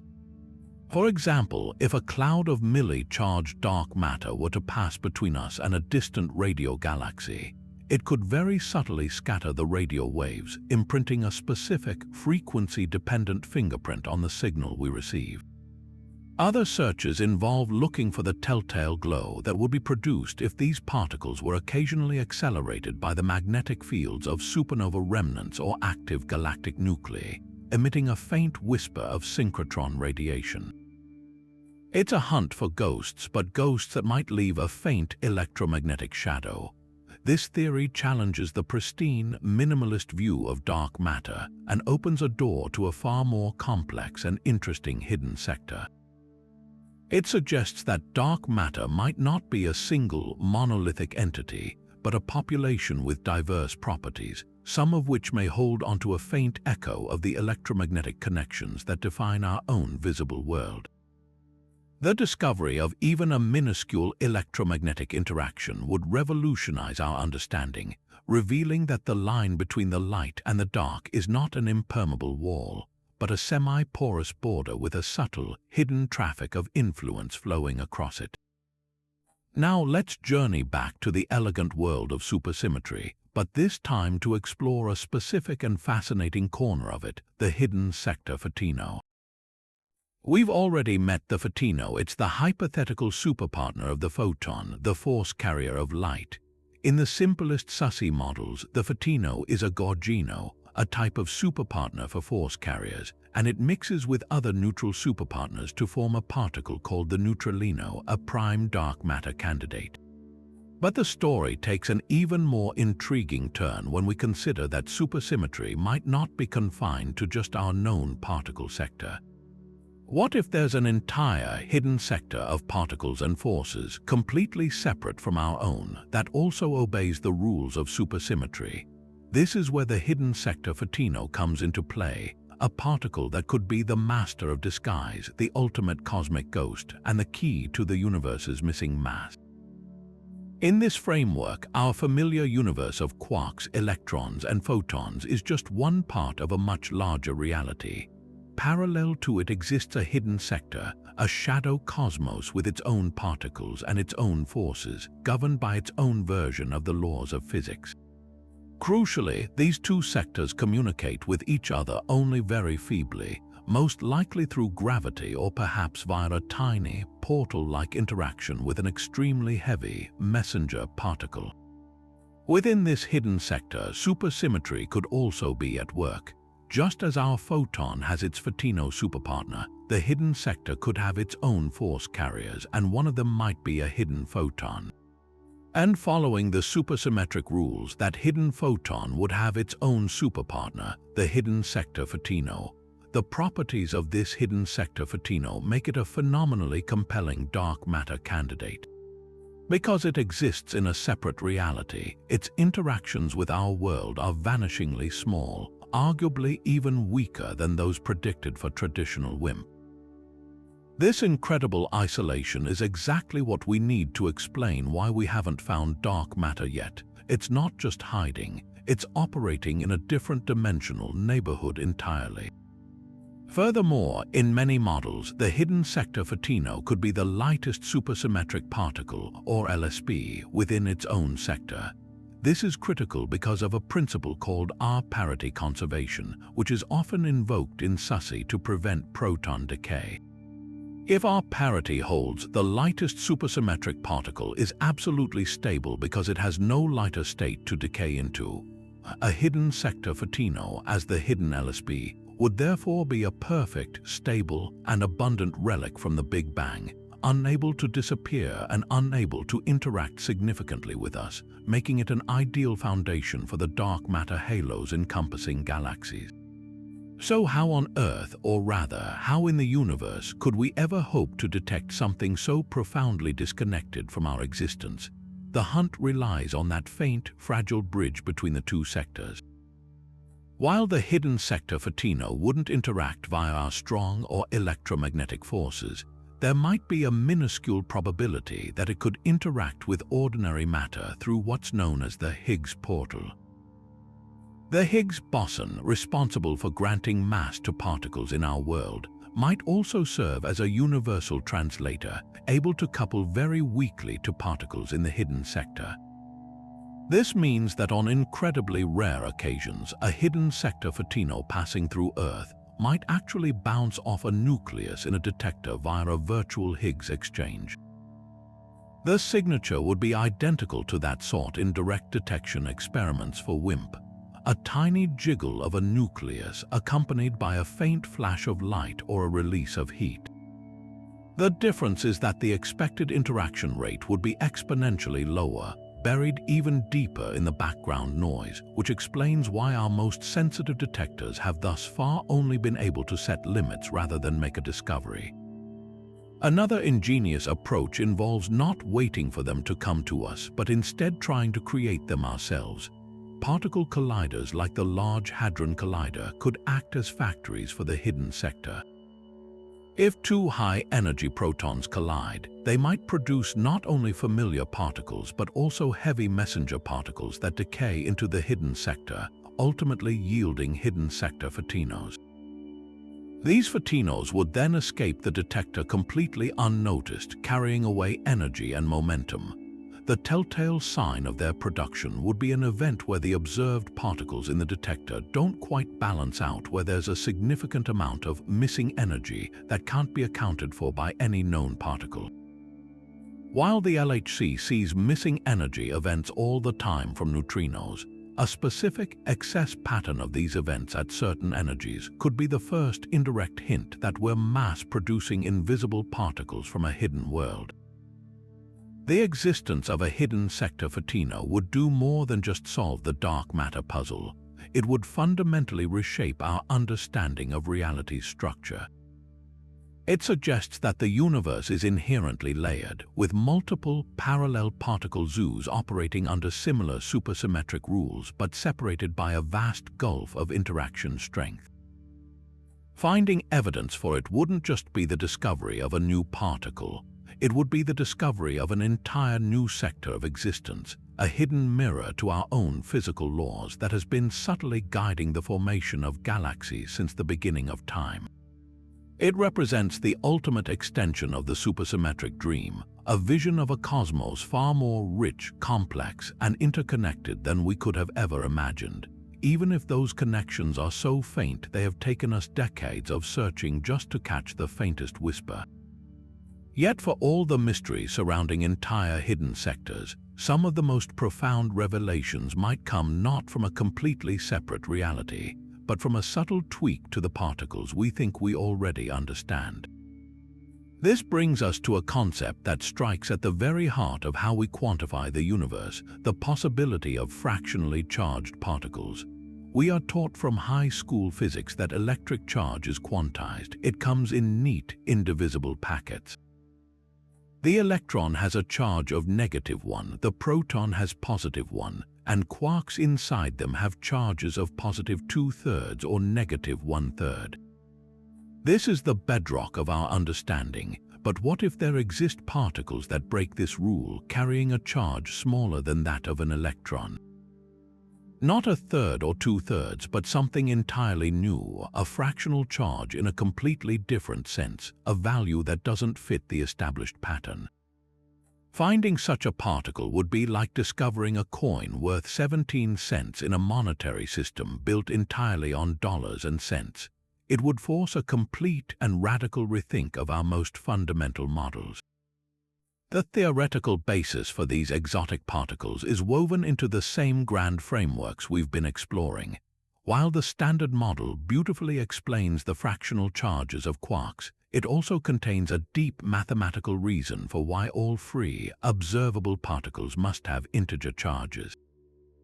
This is a consequence of charge quantization, which itself is tied to the intricate structure of the theory. However, many theories that seek to go beyond the standard model actively predict the existence of free particles with exotic, non-standard charges. For instance, some grand unified theories propose new, very heavy particles that could have been produced in the early universe and survived as relics. These could carry a charge of, say, 1/2 or 1/5 that of an electron.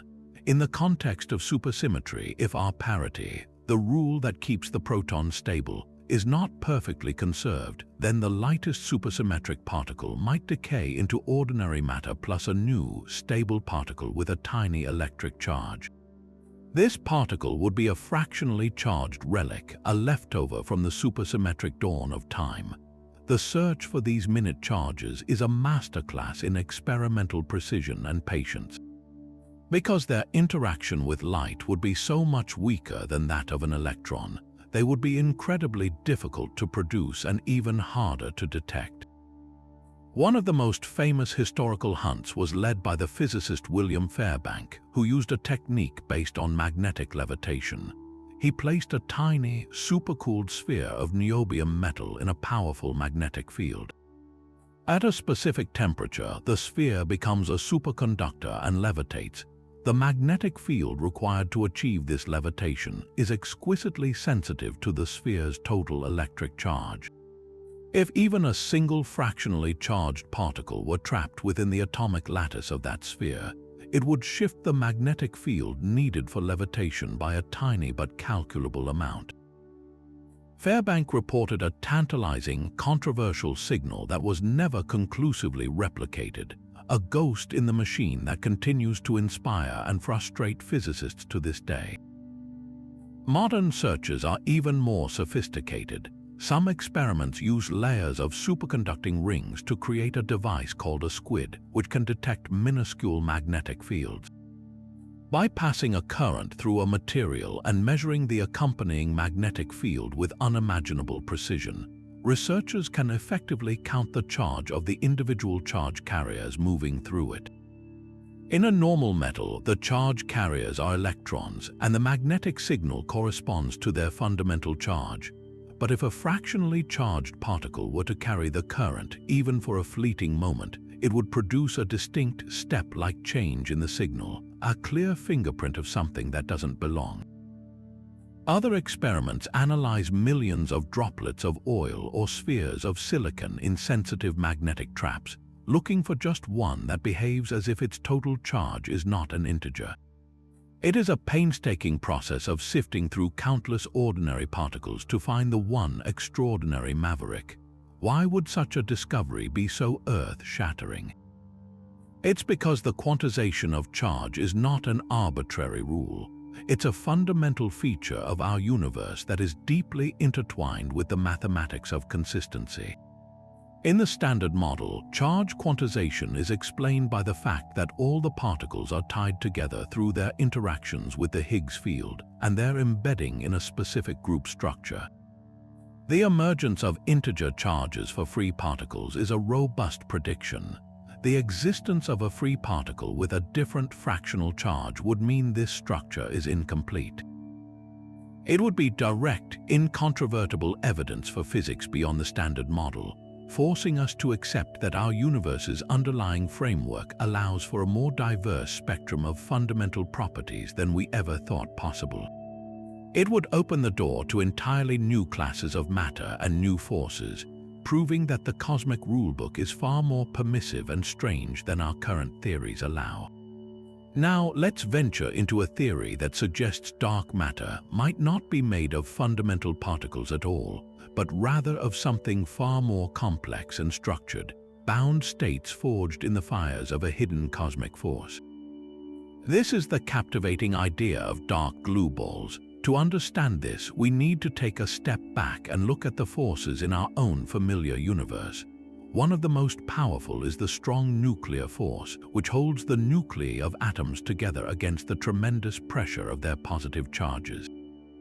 This force is carried by particles called gluons, and it has a truly unique property. It becomes stronger with distance. This is why we never find a lone quark wandering about. They are perpetually confined within composite particles like protons and neutrons.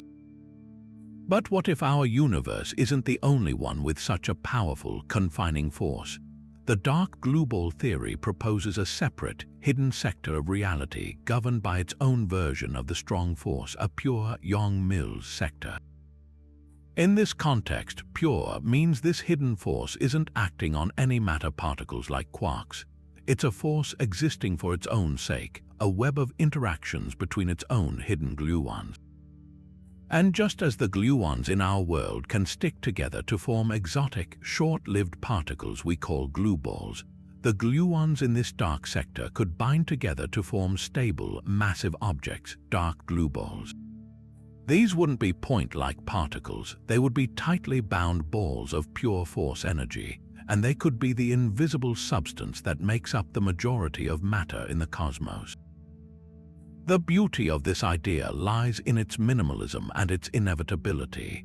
We already know that a confining force like this naturally produces composite objects. We see it happen in our own particle colliders, so if a hidden Young-Mills sector exists, it wouldn't just be a possibility that it creates dark glue balls, it would be a fundamental requirement of the physics. These objects would be perfectly stable because they are the lightest thing in their sector. There's nothing lighter for them to decay into. They would be completely neutral, interacting with our world only through gravity, as they carry no electromagnetic charge or weak charge. This makes them a perfectly viable and even elegant candidate for cold dark matter. They are not a new, invented particle. They are a natural consequence of a hidden force's own internal dynamics. Their formation story is written in the earliest moments of the universe. As the cosmos expanded and cooled from the Big Bang, this hidden force would have undergone what's called confinement, the moment when the force became so strong that it could no longer support free-flying gluons and instead forced them to condense into bound states. This phase transition would have frozen out a vast number of these dark glue balls, a relic population that has been drifting through the expanding universe ever since, their collective gravity providing the scaffolding upon which galaxies could form. Their mass would be set by the inherent energy scale of their hidden force, which could naturally place them in the range needed to explain the gravitational effects we see. The challenge and the intrigue of dark glue balls is in their detection. How do you find something that is, by its very nature, almost completely disconnected from our reality? Their only significant interaction with our world would be through gravity, making them as elusive as any other dark matter candidate. However, there might be a tiny, almost imperceptible portal. If there exists any form of kinetic mixing or communication between the hidden gluons and our own standard model particles, perhaps through very heavy messenger particles or via the Higgs field, then there is a minuscule chance that a dark glue ball could interact with the matter in our detectors. The signature would be similar to that of a WIMP, a single nucleus recoiling from a collision, but the expected interaction rate would be incredibly low, buried under a mountain of background noise. Another fascinating possibility involves their self-interactions. While they wouldn't interact with us, dark glue balls within their own sector could interact with each other quite strongly through their own hidden force. This could leave an imprint on the large-scale structure of the universe, potentially explaining why the distribution of dark matter in the faintest dwarf galaxies appears smoother than some computer simulations predict. These subtle gravitational fingerprints are what cosmologists are now searching for, using ever more precise maps of the cosmos to look for signs that dark matter isn't entirely cold and collisionless, but has a rich internal structure of its own. The search for dark glue balls is a testament to the creativity of theoretical physics, imagining not just new particles, but entire hidden forces whose natural consequences could be the very fabric of our cosmic architecture. But what if the elusive dark matter isn't a sea of microscopic particles, but a vast population of ancient cosmic fossils lurking in the void? This brings us to one of the most audacious and compelling theories on our list, the idea that dark matter is actually made of primordial black holes.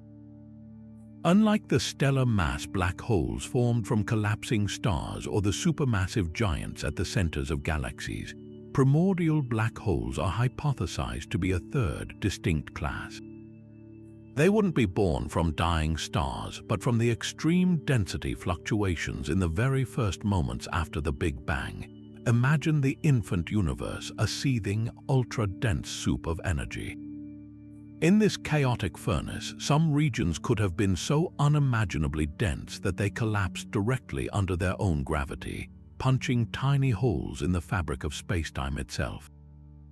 These would be the primordial black holes, and they could range in size from smaller than a single atom to larger than a star, with a spectrum of masses that could potentially account for all the invisible matter we've been searching for. The beauty of this theory lies in its simplicity and its reliance on known physics. We are certain black holes exist, and we are certain the early universe was a place of incredible density. The mystery isn't the how, but the how much. Did the conditions of the Big Bang create these objects in sufficient abundance to explain the gravitational pull we see from dark matter? For decades, this idea was largely sidelined because various astronomical observations seemed to rule out black holes across most mass ranges as a significant component of dark matter. For instance, if our galaxy's halo were swarming with planet-sized primordial black holes, they would occasionally pass in front of distant stars. Their gravitational pull would act as a lens, bending the starlight and causing the star to temporarily brighten, an effect called microlensing. Extensive surveys like the Macho and Eros projects spent years scanning the skies for these telltale flashes. While they found a few candidate events, the numbers were far too low to account for more than a tiny fraction of the dark matter. It seemed the door was closing on the possibility. However, a seismic shift occurred in 2015 with the first direct detection of gravitational waves by LIGO. The signal came from the merger of two black holes, each about 30 times the mass of our Sun. This was surprising on its own, as stellar evolution models at the time struggled to explain how such heavy black holes could form through the collapse of stars. But the real shock came from the analysis of their spins. The data suggested these black holes might not have been aligned, meaning they didn't necessarily originate from a binary star system that lived and died together. This opened up a thrilling alternative. What if these black holes were primordial? If they formed in the wild early universe, they could have been wandering the cosmos for billions of years before eventually finding a partner and merging. The subsequent discovery of several more heavy black hole mergers has reignited the debate, suggesting there might be a whole population of these intermediate mass objects out there, a population that had previously flown under our observational radar. This new evidence has forced a major reevaluation. Scientists are now revisiting the constraints with fresh eyes, exploring narrower mass windows where primordial black holes could have evaded previous detection. Perhaps they exist in a specific sweet spot, massive enough to avoid the microlensing limits set by earlier surveys, but not so numerous as to disrupt other cosmic structures. The hunt is now on to find new ways to probe their existence. Astronomers are looking for the unique gravitational wave background that a large population of merging primordial black holes would create, a faint, constant hum permeating the cosmos. Others are studying the precise distribution of light from the cosmic microwave background, the afterglow of the Big Bang, searching for subtle distortions that would be caused by these ancient objects bending the primordial light. The theory of primordial black holes as dark matter is a powerful reminder that sometimes the most elegant solution to a mystery has been hiding in plain sight, not as an exotic new particle, but as a ghostly echo of the universe's most violent and creative moment. But what if the darkness isn't silent? What if the vast ocean of invisible matter isn't a collection of isolated ghosts, but a bustling, dynamic society where particles are constantly interacting, pushing, and pulling on one another through forces entirely their own? This is the compelling and elegant theory of self-interacting dark matter, or SIDM, a model that dares to suggest dark matter has a rich and complex social life, a hidden physics that could solve some of the most stubborn puzzles in our cosmic maps. For decades, the reigning model has been called dark matter, or CDM, the idea that dark matter is made of slow-moving, collisionless particles that feel only gravity. This framework has been spectacularly successful on the grandest scales, perfectly predicting the cosmic web of filaments and voids that define the universe's large-scale structure. But when we zoom in on the smallest galaxies, the model begins to fray at the edges. Supercomputer simulations based on standard CDM predict that small dwarf galaxies should have incredibly dense, cuspy cores with dark matter density skyrocketing toward their centers. Yet our telescopes reveal that many of these faint galaxies have much smoother, flatter, chord profiles. It's as if something has been stirring the pot within these galaxies, gently smoothing out the dark matter from a sharp peak into a gentle hill. Standard CDM also predicts a large number of small satellite dwarf galaxies orbiting around giants like the Milky Way. While we have found many, the observed count is still lower than what the most sophisticated simulations suggest should be there. These discrepancies are known as the small-scale structure problems, and they hint that our simple, gravity-only picture of dark matter might be missing a crucial piece of the puzzle. Self-interacting dark matter provides an elegant and physically intuitive solution.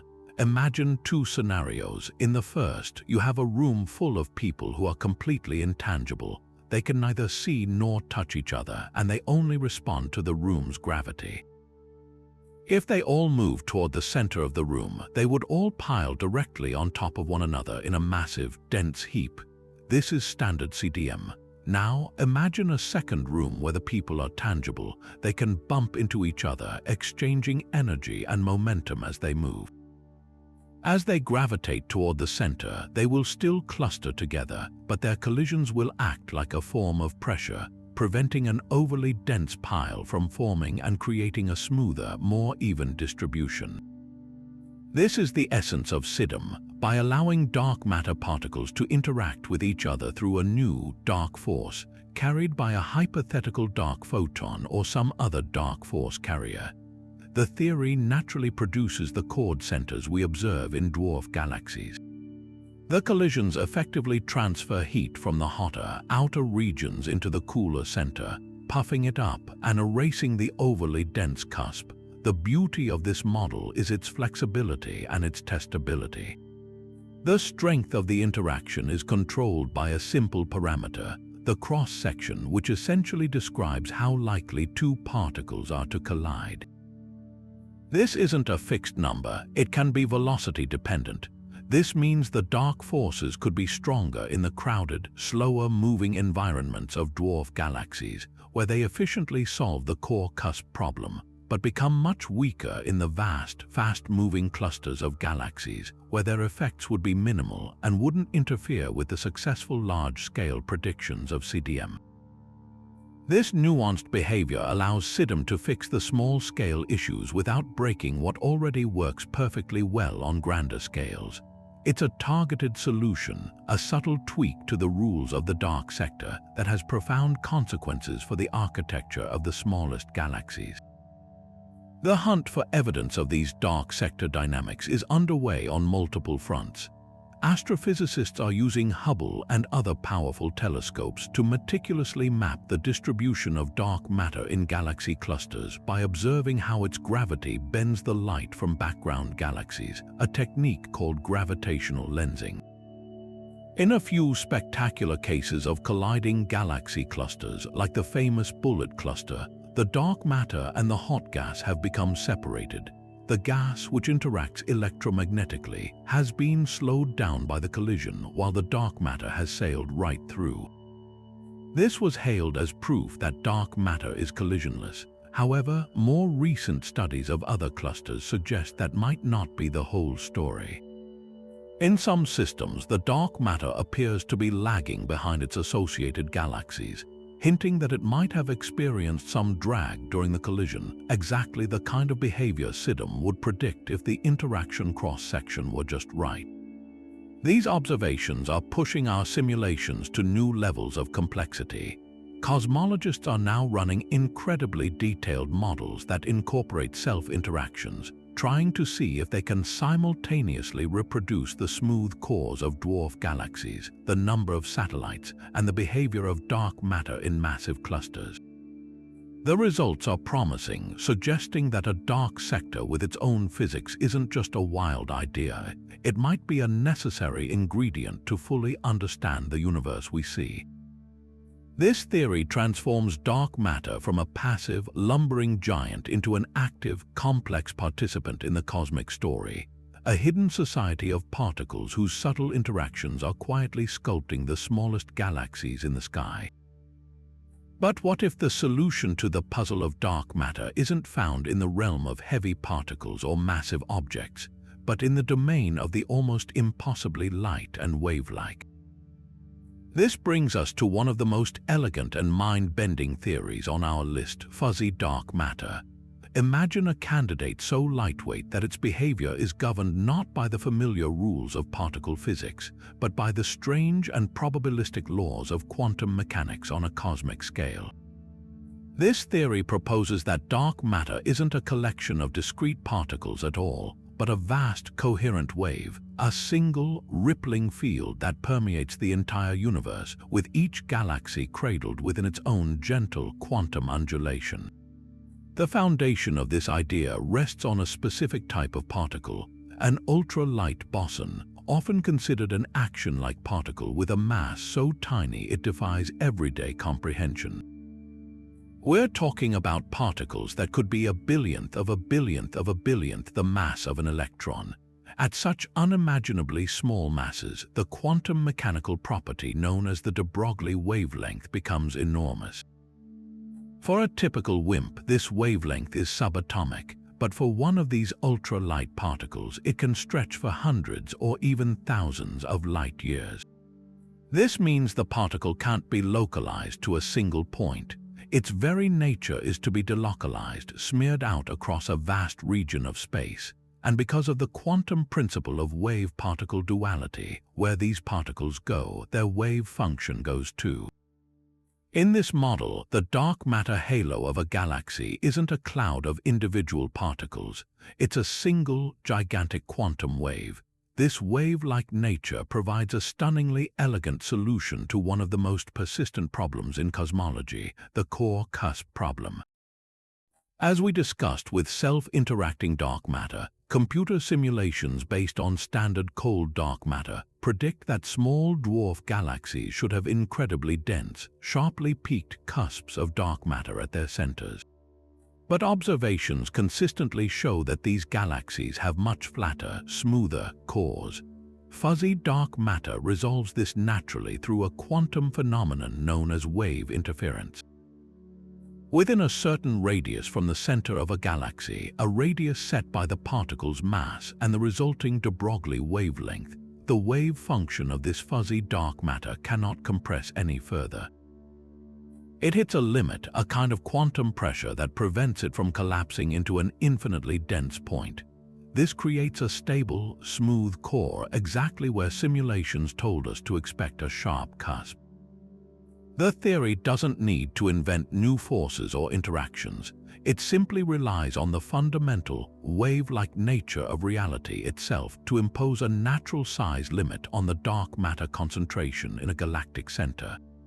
Furthermore, this model makes a specific and testable prediction about the very smallest structures in the universe. The same quantum effects that prevent the formation of cusps in small galaxies also suppress the formation of tiny dark matter clumps on scales smaller than the de Broglie wavelength. In a standard cold dark matter universe, our galactic halo should be filled with countless thousands of tiny, invisible subhalos. But in a fuzzy dark matter universe, there is a clear cutoff. No dark matter structures can form below a certain size. This provides a potential explanation for another small-scale issue, the missing satellites problem, where we observe fewer small dwarf galaxies orbiting the Milky Way than basic simulations predict. The answer might be that many of those small clumps simply never formed in the first place, erased by the smoothing effect of quantum wave mechanics before they could ever collapse into a galaxy. The hunt for evidence of this cosmic wave is a challenge that blends astrophysics and quantum theory in unprecedented ways. Astronomers are using the most powerful telescopes to map the inner regions of the faintest, smallest dwarf galaxies with exquisite detail, measuring the gravitational pull of their dark matter halos to see if their density profiles match the smooth, flat core predicted by fuzzy dark matter better than the sharp cusp of standard models. Other researchers are looking at the delicate, thread-like structures of the cosmic web, searching for a characteristic minimum length scale in the distribution of matter that would act as a fingerprint for the quantum wave's inherent size. Perhaps the most fascinating approach involves studying the subtle effects this waving field might have on the light from distant quasars. As the fuzzy dark matter wave oscillates over eons, its tiny fluctuations in density could ever so slightly alter the path of this light, creating a specific, flickering pattern in the quasar's brightness over time, a direct imprint of the wave's frequency on a cosmic scale. While the particles themselves are too light and too non-interacting to ever catch in a terrestrial detector, their collective behavior as a unified wave might be written across the sky, waiting for us to learn how to read its quantum signature. While our journey has taken us through dark matter candidates that are ghostly, wave-like, or even massive black holes, we now arrive at a theory that proposes a far more social and bustling hidden cosmos, the world of SIMP, or strongly interacting massive particles. This idea turns the standard WIMP paradigm on its head. Instead of being weakly interacting and aloof, SIMP are the life of the party in the dark sector, constantly bumping into and colliding with each other through a powerful new force. Imagine a dark matter particle that isn't a solitary ghost drifting through space, but more like a molecule in a dense fluid, its behavior defined by its frequent, vigorous interactions with its own kind. This isn't a subtle nudge, it's a fundamental reimagining of dark matter as a dynamic, self-regulating substance. The primary motivation for the SIMP hypothesis is to solve the same small-scale structure problems that inspired self-interacting dark matter. However, the mechanism is profoundly different. While SIDM proposes a modest self-interaction to gently smooth out galactic cores, the SIMP framework suggests that dark matter interactions are so incredibly strong that they govern the very process of its own creation in the early universe. In the standard thermal relic model, which includes WIMP, dark matter particles are produced in the hot Big Bang and then freeze out as the universe expands and cools, their numbers becoming fixed once they can no longer find each other to annihilate. For SIMP, this story is flipped. Their interactions are so potent that they couldn't freeze out through annihilation into lighter standard model particles. Instead, they might have reached their final abundance through a process known as number-changing interactions. Think of it like this: 3 SIMP could collide and interact so strongly that they merge into 2 SIMP. This 3-to-2 process is the key. It acts as a cosmic bottleneck, efficiently reducing the number of particles and dumping the excess energy into heating up the dark sector itself, until the expansion of the universe finally dilutes everything enough to stop the process, leaving behind a stable relic density that perfectly matches what we observe today. This offers a compelling alternative to the WIMP miracle, a SIMP miracle born not of weakness but of incredible strength. This fierce sociability has a direct and testable consequence: dark matter that is almost completely isolated from our world. Because SIMP interact so powerfully with each other, their coupling to ordinary matter must be exceedingly feeble to avoid already having been detected. It's a trade-off. The dark sector is a riot of internal activity, but the walls between it and our sector are nearly soundproof. This makes direct detection a monumental challenge. Traditional experiments looking for a nuclear recoil from a WIMP collision are likely to come up empty, as the probability of a SIMP making itself known in such a way is vanishingly small. Their preferred conversation is with themselves, not with us. So how do we hope to find evidence of such a boisterous yet secluded hidden society? The most promising avenues are indirect. If SIMP exist, their constant self-collisions could occasionally produce secondary particles like dark photons, which might then decay into standard model particles we can see, such as electrons and positrons. Astronomers could search for unusual excesses of these particles emanating from regions of intense dark matter density, like the centers of galaxies or dwarf spheroidals. Furthermore, the sheer intensity of their interactions would leave a clear imprint on the large-scale structure of the universe, potentially suppressing the formation of the smallest dark matter subhalos even more effectively than fuzzy dark matter, offering another potential solution to the missing satellites problem. The hunt for SIMP is a testament to the creativity of modern cosmology, challenging us to look for dark matter not by its silence, but by the faint secondary echoes of its own internal commotion, the distant murmur of a hidden party to which we have not been invited. But in the shadowy hunt for axions, a question emerges: if these particles are so famously elusive, barely interacting with anything at all, how could we ever possibly hope to catch one? The answer lies in a brilliant theoretical bridge known as the magnetic action portal, a concept that turns a fundamental weakness into our greatest experimental strength. This isn't about forcing an action to behave like ordinary matter. It's about creating the perfect conditions for it to reveal itself by momentarily putting on a familiar disguise. At the heart of this strategy is a subtle but powerful quantum effect named after physicist Henry Primakoff. In essence, the Primakoff effect describes how a hypothetical, neutral particle like an axion can, in the presence of a strong electromagnetic field, transform into a photon, the very particle of light we are experts at detecting.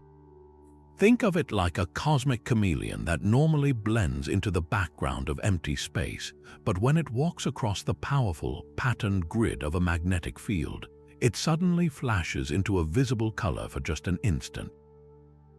The magnetic field acts as a catalyst, providing the necessary energy and structure to facilitate this conversion. For the axion, this process is its one known loophole, a tiny, unlikely, but calculable chance to break its own vow of silence and become something we can see. This theoretical doorway is what we call the magnetic action portal. It's not a physical gateway, but a specific kind of interaction permitted by the laws of quantum field theory. The action's proposed connection to the hidden angles of electromagnetism means it can couple to the product of electric and magnetic fields. In a laboratory, we can make one of those components astronomically large, a magnetic field. By generating a tremendously powerful and steady magnetic field, we create an environment where this otherwise invisible coupling is dramatically amplified. Inside this field, the probability that an action will undergo a Primakov conversion, effectively oscillating into a photon, increases by orders of magnitude. It's the difference between looking for a single specific grain of sand on all the beaches on Earth and using a powerful magnet to suddenly make that one metallic grain of sand jump right into your hand. This elegant principle is the foundation for the most advanced action hunts in the world, such as the Axion Dark Matter Experiment, or ADMX. The experimental setup is a masterpiece of precision. It involves a powerful superconducting magnet, chilled to near absolute zero to remain stable and efficient. Inside the magnetic field is a resonant cavity, a kind of carefully tuned microwave oven. The theory predicts that if a dark matter action passes through this cavity and converts into a photon, the photon will have a very specific frequency directly tied to the action's mass. The cavity is designed to resonate at this specific frequency, amplifying the faint signal of that single converted photon over and over again, like a tuning fork that only vibrates to one perfect note. Researchers then slowly adjust the cavity size, scanning through millions of possible frequencies, listening intently with supercooled, exquisitely sensitive quantum amplifiers for the faint whisper of a photon appearing where none should be. But the reach of this magnetic portal concept extends far beyond just actions. It also provides a potential pathway to another elusive entity, the hidden photon. As we discussed earlier, hidden photons are force carriers for a possible dark sector, and they might mix ever so slightly with our ordinary photons. A powerful magnetic field can also act as a catalyst for this mixing, helping to amplify the minuscule chance that a hidden photon could oscillate into a detectable visible photon. Experiments like the CERN Axion Solar Telescope, or CAST, use this very idea. They point a powerful magnet at the Sun, reasoning that the Sun's core could be a factory for both actions and hidden photons. The magnet serves as a converter, turning these elusive particles into a beam of X-rays that can be detected by instruments on the other end. While they haven't found a definitive signal yet, each run of the experiment rules out more possibilities, gradually closing in on the hiding places of these cosmic phantoms. The magnetic action portal, therefore, is more than just a clever detection scheme. It's a powerful conceptual tool that reveals the profound interconnectedness of physics. It demonstrates that even the most isolated sectors of the cosmos might be linked by fragile, beautiful bridges built from magnetic fields and quantum mechanics. Our ability to engineer these bridges here on Earth to create the specific conditions that tease out these rare conversions is a testament to human ingenuity. We are not just passive observers of the universe's mysteries. We are active participants, using our understanding of its deepest laws to gently ask the darkness to reveal its secrets, one converted photon at a time. Now, let's venture into a theory that takes the concept of extra dimensions and warps it into a radical new shape, one that offers a stunningly elegant solution to gravity's profound weakness. This is the groundbreaking Randall-Sundrum model, a vision of reality where the fabric of spacetime isn't just curled up, but powerfully bent, creating a gravitational landscape that could finally explain why the force that holds galaxies together feels so feeble on our scale. The puzzle that physicists Lisa Randall and Ramon Sundrum set out to solve is one we've touched on before, the hierarchy problem. Why is the gravitational force so unimaginably weaker than all the other forces? The electromagnetic force can make a child's magnet defy the gravitational pull of the entire Earth. The gap in their strengths is a factor of 1,000 trillion. Previous ideas, like large extra dimensions, propose that gravity's strength is diluted because it spreads out into these unseen realms. But the Randall-Sundrum model offers a more dynamic and geometrically beautiful explanation. It suggests we live on a four-dimensional brain of existence, a membrane embedded within a higher dimensional bulk. And crucially, this bulk isn't flat or gently curled. It's sharply warped, curved by a tremendous negative energy density, much like the space-time around a black hole, but with a repulsive anti-gravitational effect. In their breathtakingly elegant model, our entire universe of matter and forces is stuck to one of these brains. The electrons, quarks, photons, and everything we know are bound to this surface, unable to leave. But gravity, which is the curvature of spacetime itself, is not confined. It permeates the entire higher dimensional bulk. Here's the revolutionary part. The warping of the extra dimension is so extreme that the fundamental scale of gravity is dramatically different at different points along it. At the location of our brain, gravity is naturally and exponentially suppressed. Its strength isn't diminished, it's simply warped into appearing weak from our perspective. This isn't a dilution, it's a geometric red shifting of gravity's intensity, an elegant reason baked into the very architecture of the cosmos for why we can leap from the ground but cannot pull the moon from its orbit. This warped geometry gives rise to a fascinating spectrum of particles specifically for the graviton. Just as in theories with flat extra dimensions, the higher dimensional graviton manifests in our four-dimensional world as a tower of Kaluza-Klein partners. But in the Randall-Sundrum model, this tower has a very distinctive character. The individual particles in this tower are the Kaluza-Klein gravitons, and their properties are directly dictated by the severe warping of their hidden dimension. The lightest of these KK gravitons could have a mass within the reach of our largest particle colliders, making them potentially discoverable. Unlike their massless standard model counterpart, these KK gravitons would be massive, and they would couple to matter with a strength that is not Planck scale weak, but instead scaled by a much lower energy, making their interactions potentially detectable.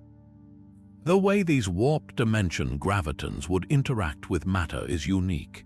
They would couple to the stress-energy tensor of particles, meaning they interact with anything that has mass or energy, but their coupling strength is proportional to the mass of the object they're interacting with. This means they would have a much stronger affinity for heavy particles like the top quark than for light particles like the electron.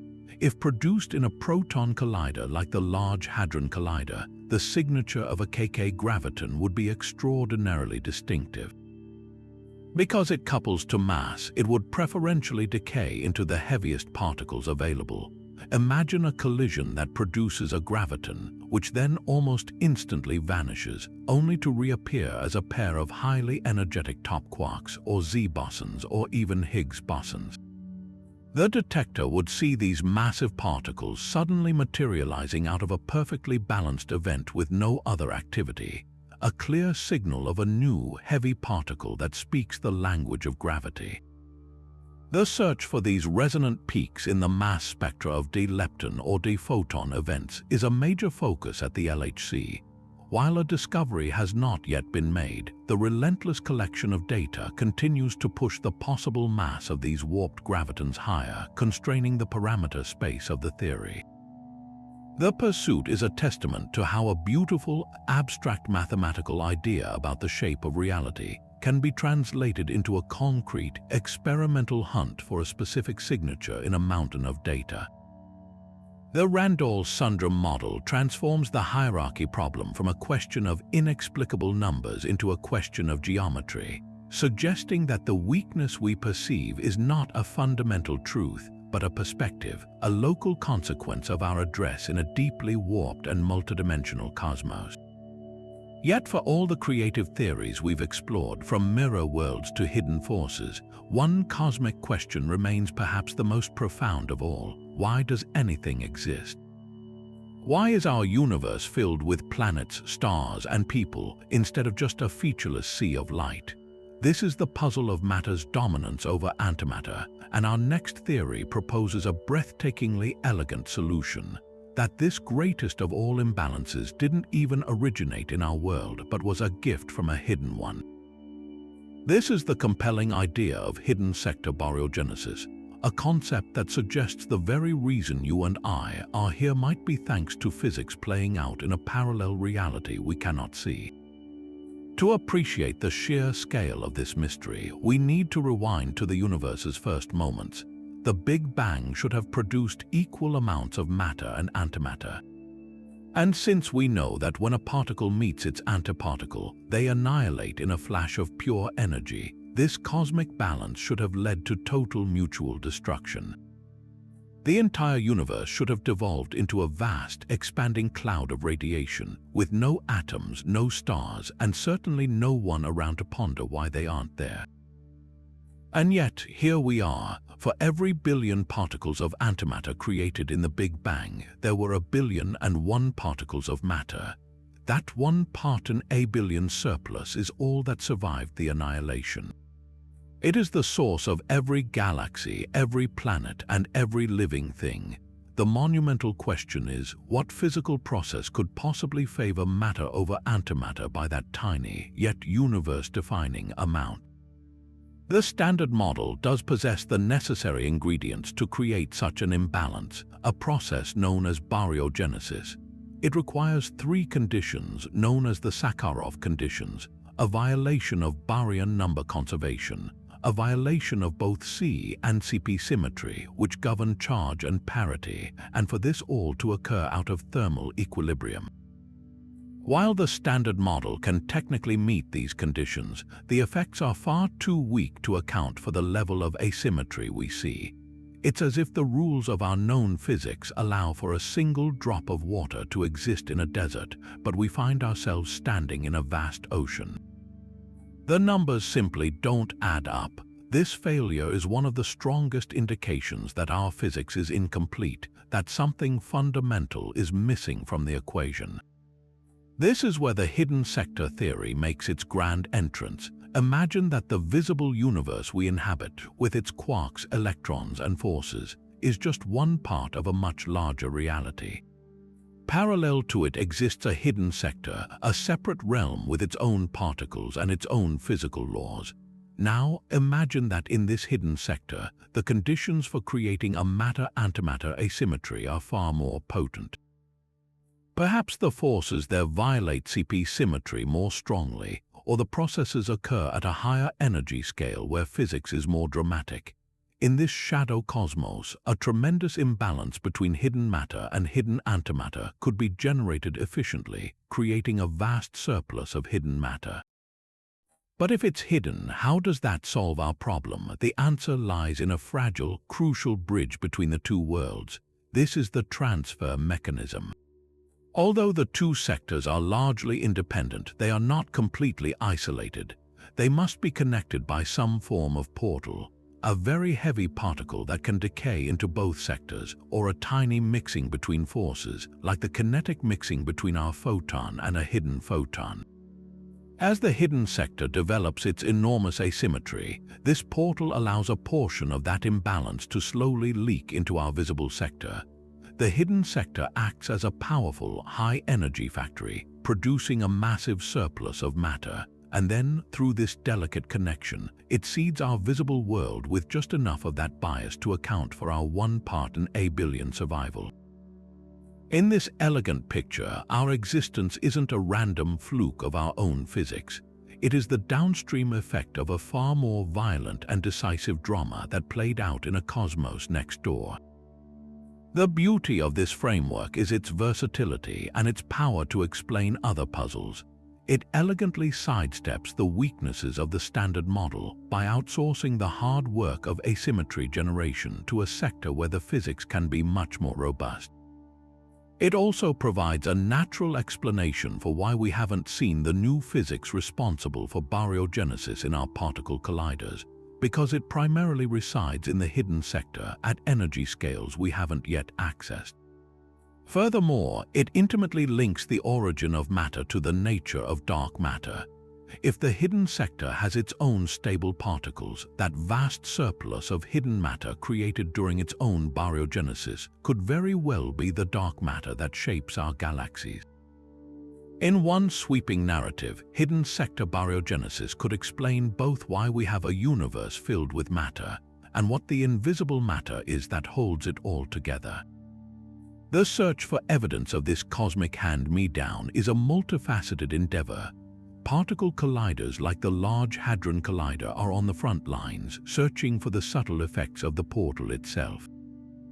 This could manifest as the production of long-lived particles that escape the detector, leaving a signature of missing energy, or as tiny deviations in the decay rates of known particles like the Higgs boson or B mesons, hinting at their interaction with a hidden world. Cosmologists are also looking for the imprint of this transfer process on the cosmic microwave background, the afterglow of the Big Bang. A baryogenesis mechanism that involves two sectors could have left a specific fingerprint in the polarization of this ancient light, a faint whisper from the universe's first second that tells the story of how matter flowed from a hidden realm into our own. Each of these searches is a hunt for a connection, a fragile thread tying our existence to a shadow universe whose profound dynamics, billions of years ago, made our reality possible. Yet this cosmic accounting presents a mystery so precise it seems almost curated. The amount of dark matter in the universe is roughly 5 times the amount of normal matter.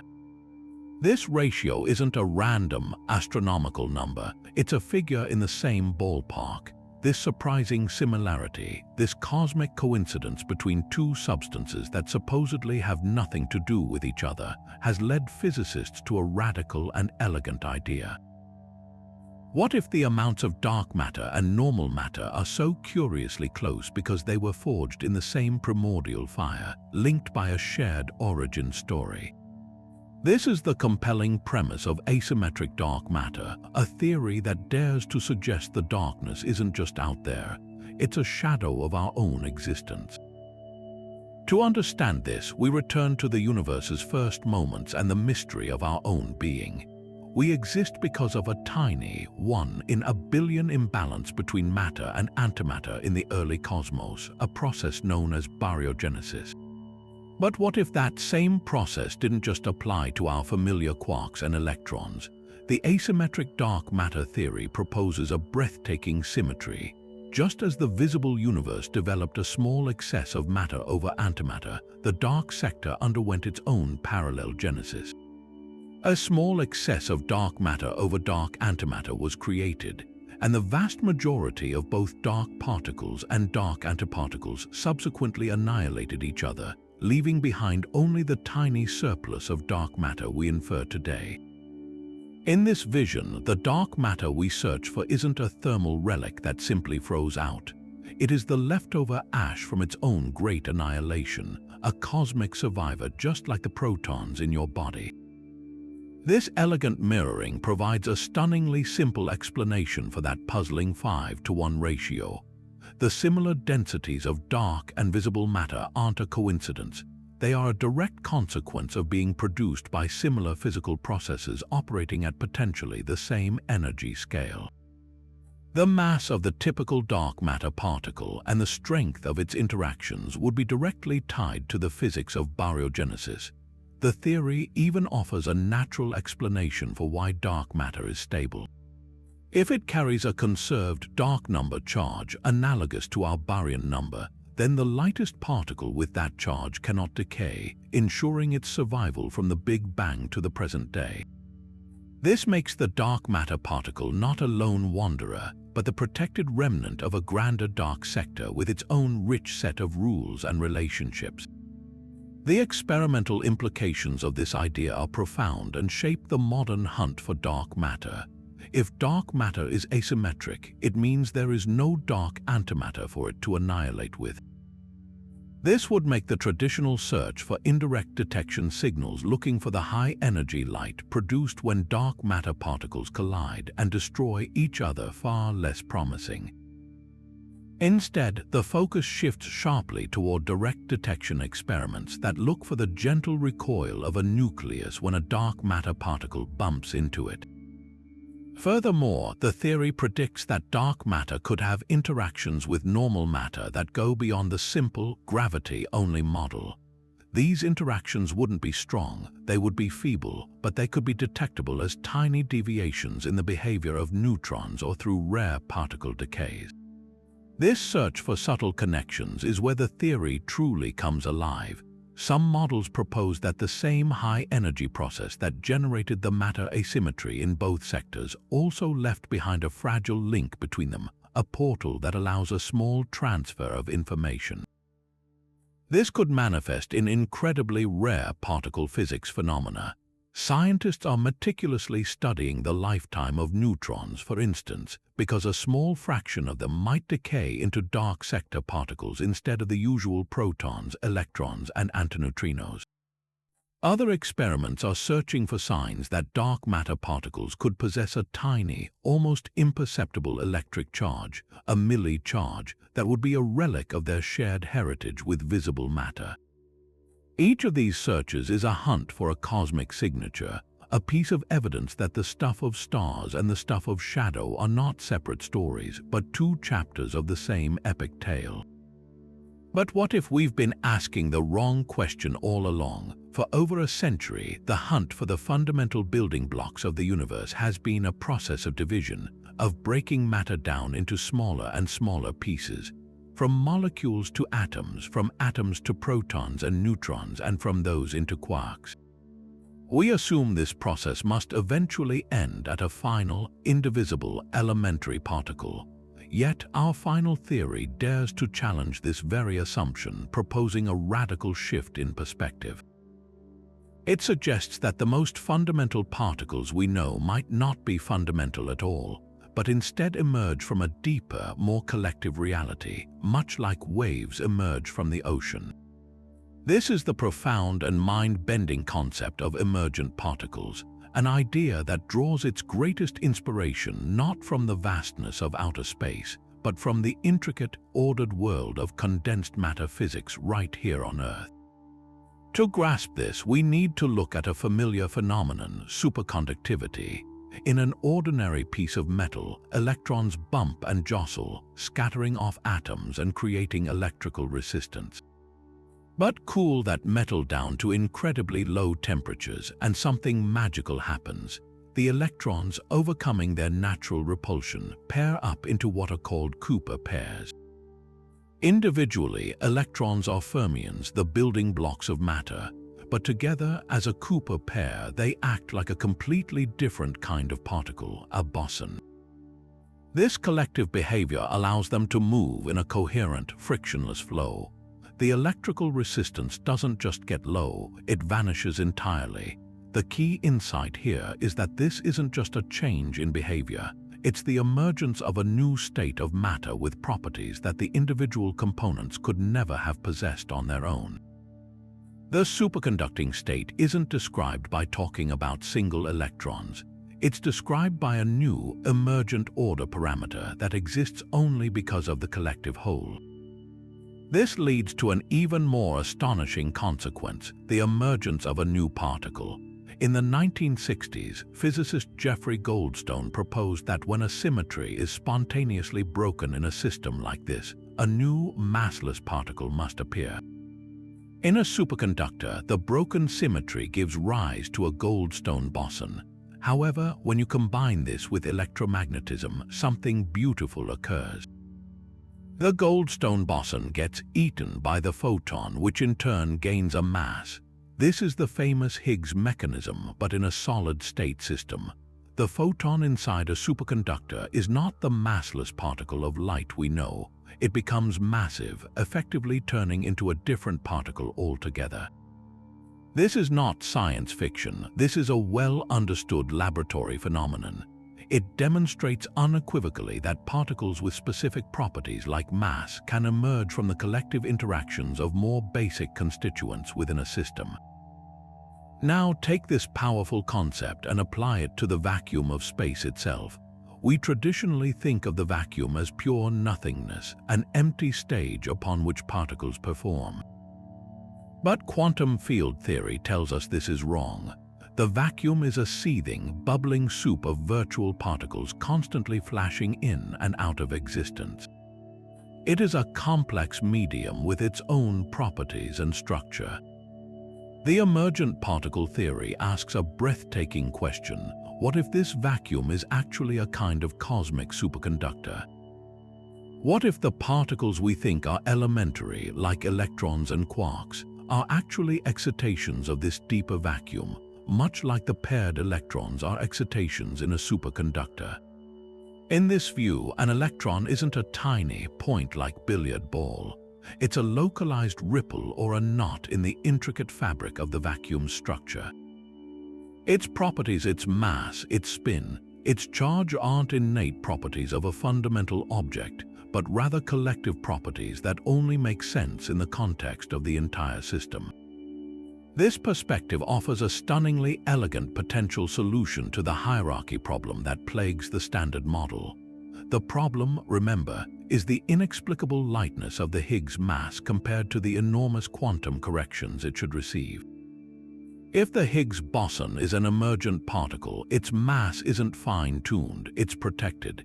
In condensed matter systems, the properties of emergent excitations are often stable against microscopic details.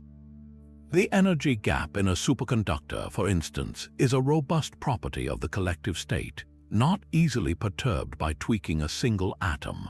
Similarly, an emergent Higgs mass could be naturally small, stabilized by the very nature of the vacuum from which it emerges, eliminating the need for that miraculous one in a quadrillion cancellation. The search for evidence of this is, by its nature, incredibly subtle. We wouldn't find emergent particles by smashing matter together at higher energies. That would be like trying to understand the wave pattern on the surface of the ocean by hitting it with a bigger hammer. Instead, we must look for delicate fingerprints in the behavior of the particles we already know. Some theorists suggest that if spacetime itself has a discrete, lattice-like structure at the tiniest possible scale, a concept known as the atomic geometry of spacetime, it could lead to tiny violations of Lorentz symmetry at extremely high energies. These would be subtle effects, like light of different energies traveling at very slightly different speeds across the universe. Other approaches look for any unexpected patterns in the masses and charges of the known particles that might hint at a deeper composite structure underlying them all. This idea transforms our entire conception of reality. It suggests that the search for the ultimate theory of everything might not be a journey toward ever smaller billiard balls, but a journey toward understanding the fundamental rules of organization and information. The ultimate laws might not be about what things are, but about how they relate to each other. It proposes that the universe is not a collection of objects, but a network of relationships, and that what we perceive as particles are simply the most stable and persistent patterns in that cosmic network. This isn't just another theory on the list, it's a fundamental shift in the paradigm of physics, a move from reductionism to holism, suggesting that the true fundamental layer of reality might be something far more strange and wonderful than mere particles. And so our journey through the cosmos of the unseen comes to a close for now. We have ventured from the elegant symmetries of supersymmetry to the ghostly whispers of axions, from the profound isolation of sterile neutrinos to the bustling social lives of SIMP. We have dared to imagine entire mirror universes, particles that are their own antiparticles, and even the possibility that the building blocks of reality are not fundamental at all, but emergent patterns in a deeper cosmic tapestry. 30 different windows into the darkness, each one a testament to the breathtaking creativity and stubborn persistence of the human spirit in its quest for understanding. What's truly remarkable is that every one of these theories, for all their wild diversity, is attempting to solve the same humbling problem, that everything we have ever seen, touched, or studied with every telescope and microscope, every star, every planet, every living thing comprises a mere 5% of the universe. The remaining 95% is a complete and utter mystery, a cosmic blank canvas upon which we are desperately trying to paint a picture with the language of mathematics and the brush of pure reason. These ideas are more than just abstract speculations. They are the leading edges of our map, the best tools we have to chart the vast, unknown territories of existence itself. They represent our collective effort to answer the most fundamental questions we can ask. What is the world made of, and how does it truly work? Now we turn the question over to you. After exploring this incredible menagerie of cosmic possibilities, which one captures your imagination the most? Does the mathematical beauty of supersymmetry speak to you, or does the minimalistic elegance of the axion feel more compelling? Perhaps the mind-bending possibility of a mirror universe with its own shadow planets and stars feels like the most thrilling solution.